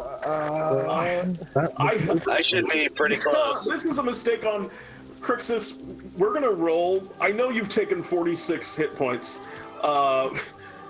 Yep. I know you've taken more than that, but we're just gonna go ahead and roll a D60, and that's how many hit points you have, which I think is more than you have a chance to have. Seems too low. That actually seems... I'm going to give you a 10 on top. I'm going to say that you're at a nice round 30. I think is fair. Okay. I think that's fair. Sounds good to me. I rolled an 8 on that, but that actually seems mean now that I think about it. So we're going to say you're at 30 after that. We'll make sure we remember to track it from here on out. Bloom was about to just send a haymaker, and I think that just from how angry he is, he still just misses the haymaker. He's been like a paragon of control and acting like a god up to this point, but now he just uses his legendary action to just swing it where Krixus was on his shoulder, and there's nothing there anymore. So he uses one of his legendary actions for that this round to miss you as we move next initiative to you, Euchaunkas. That's such bravery, Krixus, diving down into those thorns for the BM of it. I move up, so just so my eyes can see Bloom. Just kind of poking your head up above the cliff. Yeah, I love it. And silently cast Call Lightning at 7th level.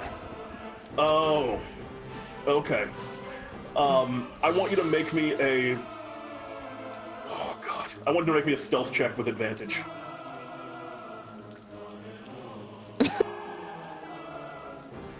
he's not going to be able to thorns and petals this.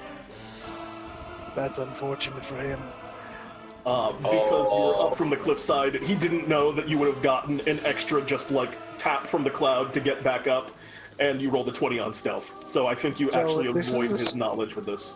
A storm of body. So that's thunder damage. He takes 100 damage. Holy shit. Lovely.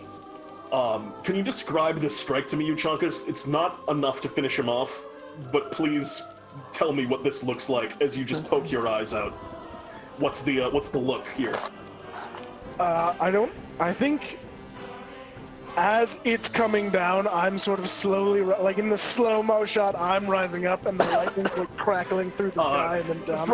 From the camera, we're watching, I feel like this, from Euchaunkas' back, as we see Euchaunkas rising up the cliff, before out of Bloom's sight, and before you're even there, just with like your telekinetic sense of the space around you and the telepathy of your friends and like having the spatial awareness, you like pop up as the lightning's coming down, and for a second we just see Euchaunkas silhouetted against this 100 damage fucking call lightning, as Bloom is silhouetted a little bit larger, and you can see like the almost cartoonish bones on the inside of him. If he had bones, he's a god. And it's He does have bones. Extra bones because of the spear. I wish I had the budget to produce that, Queen. And because it's a body storm, he's pushed 10 feet. Additionally, he's pushed 10 feet because of the because it's lightning, and I can do that. Which way do you want to send him? Down. Of course. Pushed downwards, closer and closer towards his thorns. Yeah, Bloom is just hanging there. I assume... Oh, you still have Punchy Cloud. Yeah. If you want to move more. I do. Where do you want to move to? Away from the cliff. Good call. Yeah, good call. I'm back. He chose a cliff for a reason. All right, you get in the air above the thorns, I assume, just somewhere farther away from the cliff. I'll just assume you're more than 30 feet from the cliff. Is where you move into. As we move to you, Nijel. Nijel, how are you? You're literally hanging on to the spear right now, aren't you? You just see Bloom get blasted by lightning, falling towards the earth, and then dangling off of him a very angry paladin, holding onto a stick, wrenching his body around to wrench the spear around inside him like a dog dangling from a tree. Don't forget the charred hair. Absolutely beautiful. With Yeah, charred hair. So it's not even like on fire, what makes cool fire hair. It's just like burned ash and cinders and ruined flowers. I love it. And Nijel, go ahead and... It's 2 attacks, right, you're making? Oh, all 3 pull in spiritual weapon. Oh, okay.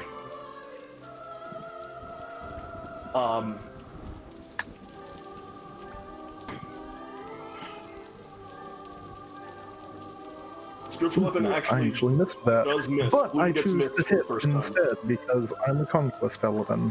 Oh god. Bloom never gets missed. Bloom is going to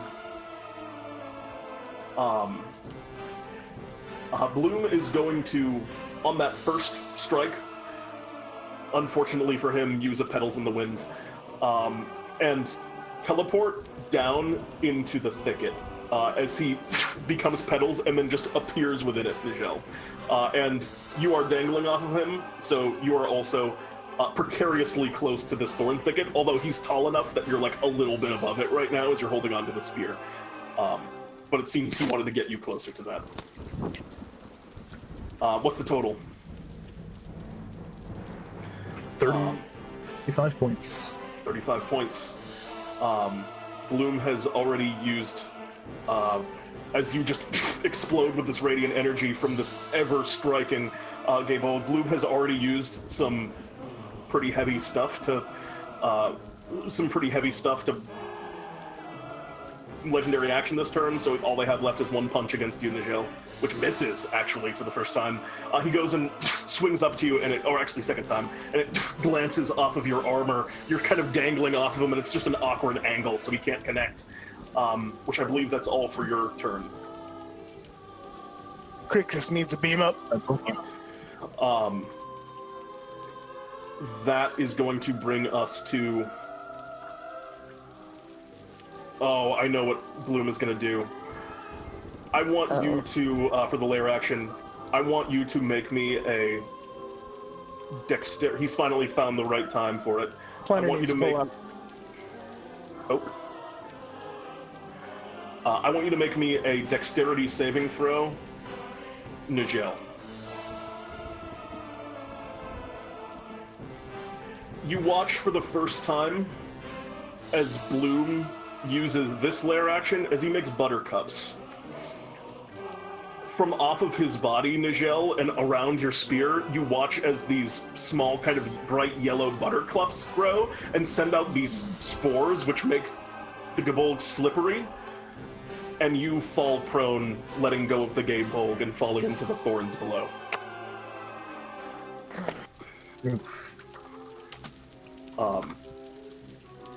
You get to make another discrete dexterity or strength saving throw to try and not be hurt by the thorns as you fall. But that is the damage if you fail. You actually succeed! Nice! As you fall down into the thorns, you manage to spin and contort and twist your body so that you managed to just avoid every thorn. If we could see it in slow-mo, you were Neo dodging bullets. I'm too slippery from the buttercups to actually get any purchase on them to just slip right through all the thorns. Yep. The thorny tangle is a lot of Bloom's power. And that is going to be all for that lair action. It gets to Bloom proper, who, despite being safe from the thorns, you are still prone, so he's going to make 2 attacks against you, just straight up, Nijel. That's a 31 and an 18. And on the second hit, Nijel is unconscious. 18 does not hit you, though, right? Oh, shit, wait, it doesn't hit. Yeah, me, 36 hits. So if 36 doesn't bring you down, you'd still be up, I believe. I'm still up, then, but on the edge. Okay. That's all for that turn. That's going to bring us to the top, which is Ura. What would you like to do, Ura? It is looking close. Bloom is haggard. Head still scarred and singed. You can see, his mouth, there is literally just, ozone smoke coming out of his mouth from the, just ozone smoke coming out from that lightning storm. I don't trust him. So I don't blame you. Ura's basically going to keep the ice storm cometh. What do you do? Ice storm. Oh, ice storm again. Yes, the ice storm is coming, and it's going to keep going down. And come on, computer. He's going to make a dexterity saving throw. You guys gotta find a way to... Man, you keep finding his weak point. Go ahead and roll me that ice storm damage.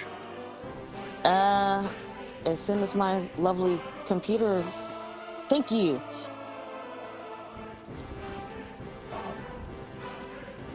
24 points of damage in total, as it's close, but Bloom's holding on. After that, there's anything else I could do. Okay, yep, that's it. What? At the end of your turn, they're going to use their first... No, they're not. They're actually going to use 2 legendary actions, and they are going to Thorn Whip you, Ura, dragging you through the thorns. That's 16 and 11 poison for starters. I don't know what kind of shape you're in. I am immune to poison. Ooh, very cool. All right, in that case, that's 16 points of piercing damage. I'm fine. You're okay? I need you to make me a strength saving throw, though. Ooh.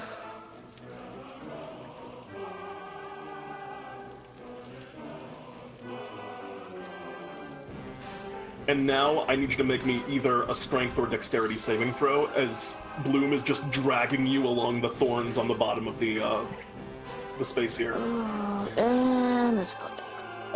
Thank you. Fury and hate in his eyes right now. Is she close enough for Paladin aura on that? I'll give you Paladin aura on this. Oh wait, with Paladin aura, 19 and plus. that actually succeeds.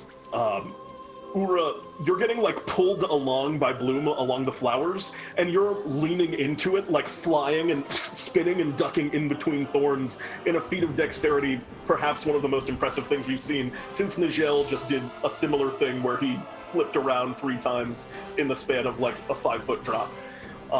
So Ura, you do some pretty impressive aerial acrobatics to avoid these thorns, which is good because that would have been a rough situation. Yeah, we really would have. That brings us to Krixus. What level 7 spells do I have access to? Oh god! All right. To play with at the end. If I might make a suggestion, You have Firestorm, Mirage Arcane. That's the one. Firestorm. Firestorm. Didn't need to get through them, huh? Firestorm. I read them in Aura, but I had a funny feeling. He is going to succeed. Even though he succeeds, he's gotta use his last petals and... Oh, shit. Oh my. No, he can't. He can't use it. He's not gonna use it. He's just gonna take the half damage. Roll that fire damage. Roll it for me. Oh yeah, I'm sorry. I have to do this to my... Okay, there it is. 42 points of fire damage, halved to 21. The fire just roars upwards. You watch as the thorny thicket that all of you find yourself in, kind of covered up. The roses are now that are amongst it are now just masked in flames and smoke as all of the flames kind of collectively collide, and the whole grove is now just like alight with flames in different places from this firestorm. Now that it's so dense with plants, and 21 is not enough to finish off Bloom, but he really wanted to get that regeneration for anything next turn, which he's not going to get. From the cold as well. Yeah, he doesn't like that. Is it all for your turn, Krixus? It's a good turn. Throw another Bloom on the Barbie! That is going to be... fuck, that's going to be Euchaunkas.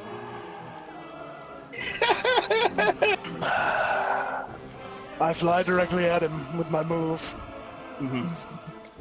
How, am I able to get right up to him? You are able to get right up to him.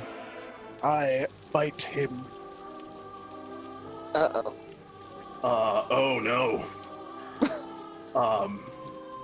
Shit. How far are you moving? I would have gotten as close as I could last turn, so like 40 feet. Okay. And where's my bite? Okay, so you would have to move a little bit to get to him. But... Okay. Go ahead and make me an attack roll for starters. Okay, no. Unfortunately, that is going to miss. I knew what was coming. Bloom didn't fully understand what was coming, but I knew what was coming. I'll bite him with my action. Alright. He's got hungry ass. 25 is going to hit, and he is gonna have to. He's gonna have to Petals in the Wind away. He uses his last legendary to zip upwards 60 feet above you. Did it hit him? It did hit. Let me just read something real quick.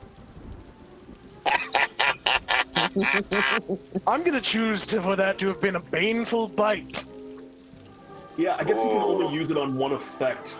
So he ignores all of the damage, but this is a discrete thing that he now has to save against, so he'll have a chance. Oh, there's no save. Oh, what happens? the next time, and whenever lightning hits him in the next turn or so, he takes additional thunder and lightning damage. Oh, good. Oh, good to know. Okay. That's a bad situation for him. He did. I think I was thinking of something different that you were about to do, but that's also a bad situation that he's now in. And I assume that's all for your turn, Euchaunkas? Yep. Nijel? He's 60 feet away from me, right? Like 60 feet up in the air. Okay. Nijel, what would you like to do? How messed up? Oh wait, no, we've already taken care of regeneration. Yeah, okay. Just more bonks. What's the range that you have to be in for that? Can you do that from anywhere? Is there no limit to? If it's within, in like, him, do you have to be within like 30 feet or something? no, it just says while impaled.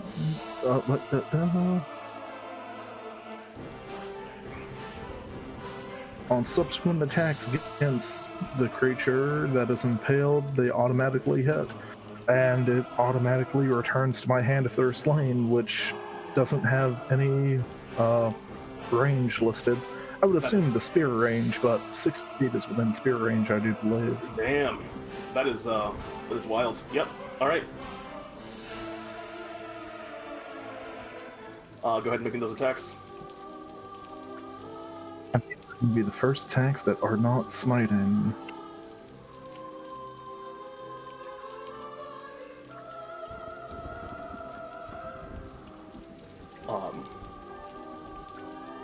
Okay, 26, and then 40, and then 4 radiant.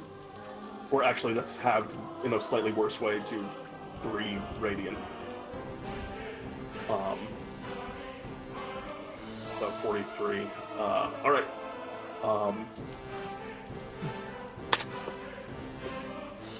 Can you actually make me a wisdom saving throw? Because Bloom is going to use an effect on you for the first one. The charm effect? It is a charm effect. Excellent. Bringing out all the stuff. You don't even smell the waft of flowers. You're not sure what that even was. And Bloom takes 44 points of damage and is on the absolute brink of death. It moves to his turn. And I don't know... No, not yet. Bonus action.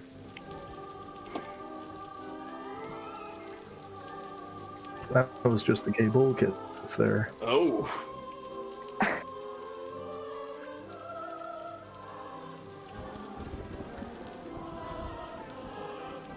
Another 10 points of force damage. Jesus. All right. Yeah, Bloom is looking rough. What is the what is your spiritual weapon, by the way, Nijel?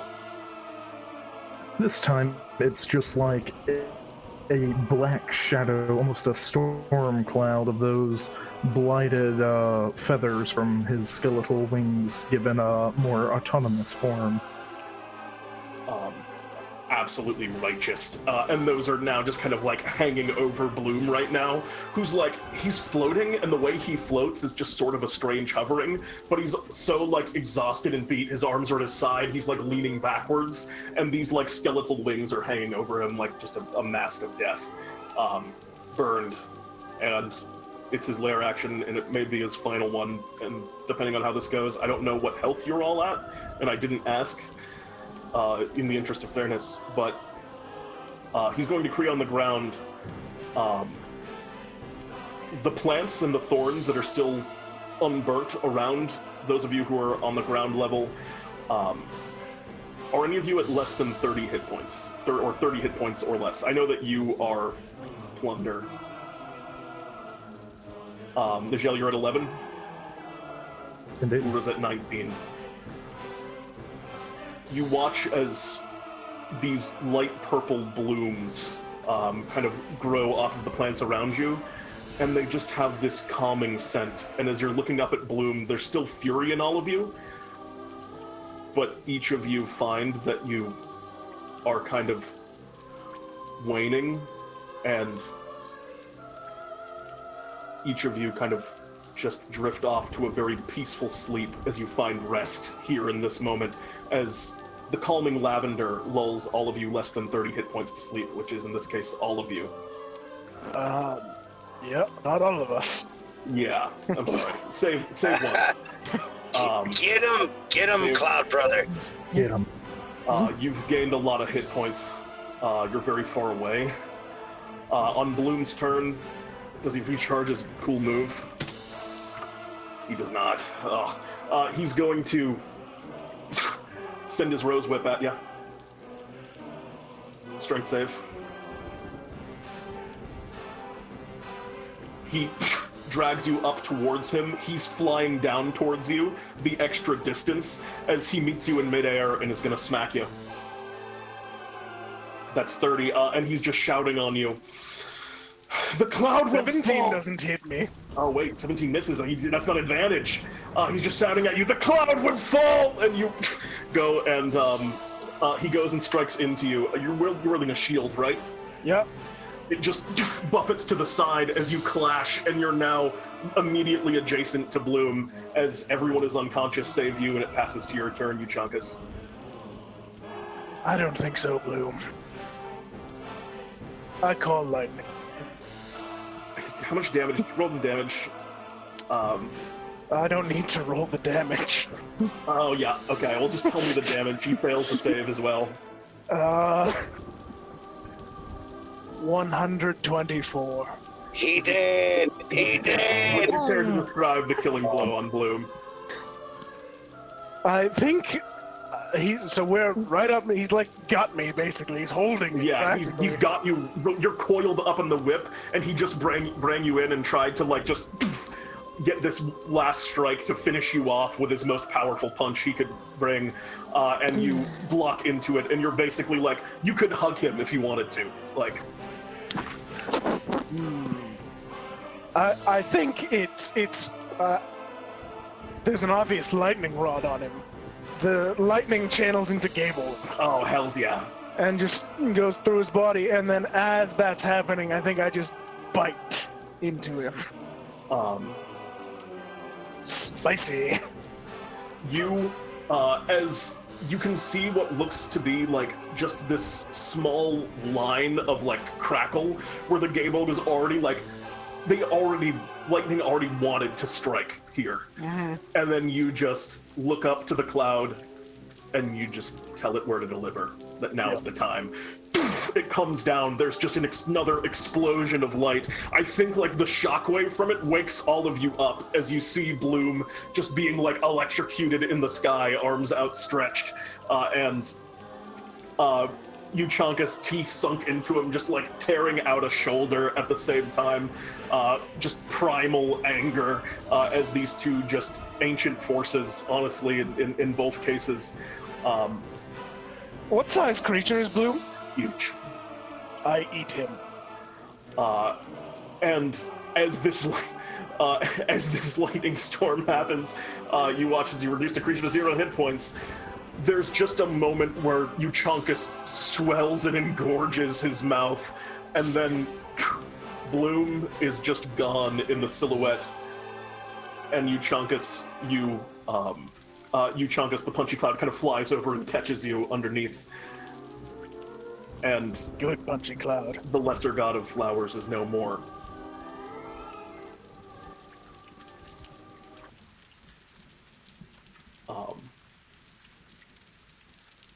The thorns, which were kind of receding into this area, all of them kind of slowly just like sink into the ground and disappear, no longer fueled by Bloom's magic. The flowers that kind of were gracing the Wilderwood, they don't disappear, but a lot of them kind of change and transition. They just become flowers that are more natural to the Wilderwood and that belong here and are not kind of alien that Bloom brought in. And all of you kind of now come to rest as the greater parts of the storm kind of recede. And as the rain and the chaos subsides, the sky does not clear, but a soft drizzle kind of rains down on you, caressing those of you who believe in the cloud's might. Which in this moment is also you, Nijel. Despite perhaps not being a believer in the cloud still embraces you in this mist as well, this light misting. Yeah, and I'm going full Sailor Moon mode. Mahu Shujao. You become a Krixus, you become a magical girl. Yes. Krixus, you cast your arms out to the side, and you watch as this dramatic transformation occurs. The light that cascades from Krixus's transformation, some of the larger raindrops that are coming through, connect and kind of pulse with this light, and it just casts the most brilliantly dazzling display of lights along the inside of this very serene and beautiful place here in the Wilderwoad, no longer tainted by Bloom's incursion here.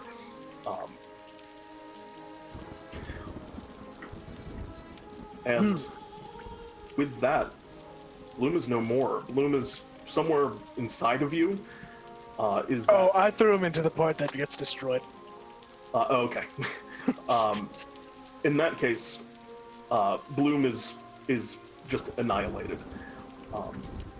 And elsewhere, within the Sacred Veil, at a point that none of you currently can see,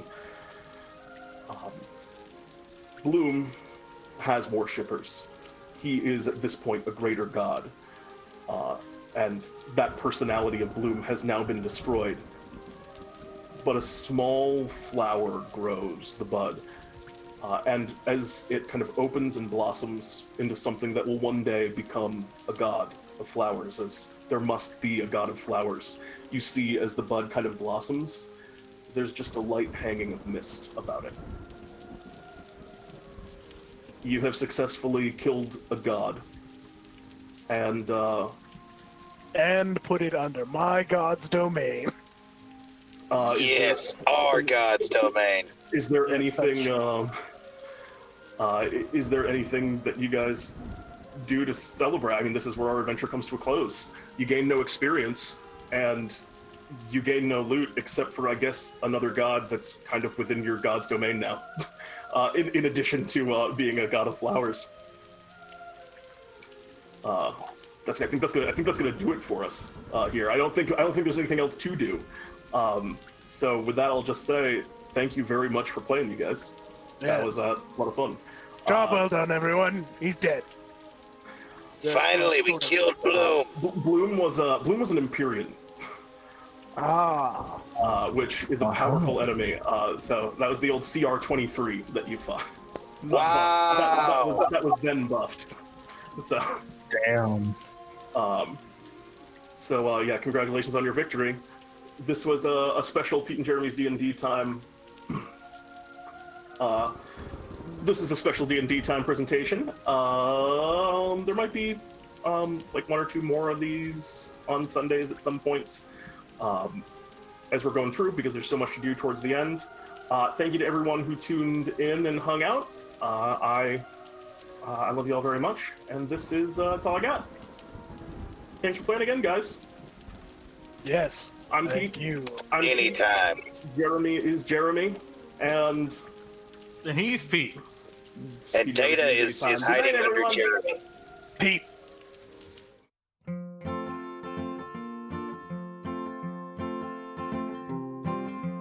Hey there, folks. Do you know what time it is? Pete and Jeremy's D&D time. Pete and Jeremy's D&D. Pete and Jeremy's D&D time. Pete and Jeremy's D&D. Pete and Jeremy, you know we're gonna have some playing. When we are away, Dungeons and Dragons. Pete and Jeremy's D&D time. When we are away, Dungeons and Dragons. Pete and Jeremy's D&D time. Come and have some fun, play D&D. Pete and Jeremy's D&D time. come play some D&D with me. Pete and Jeremy's D&D time. So many fun things to do. Pete and Jeremy's D&D time. This is our invitation to you. Jeremy's D&D time. Jeremy's D&D. Jeremy's D&D time.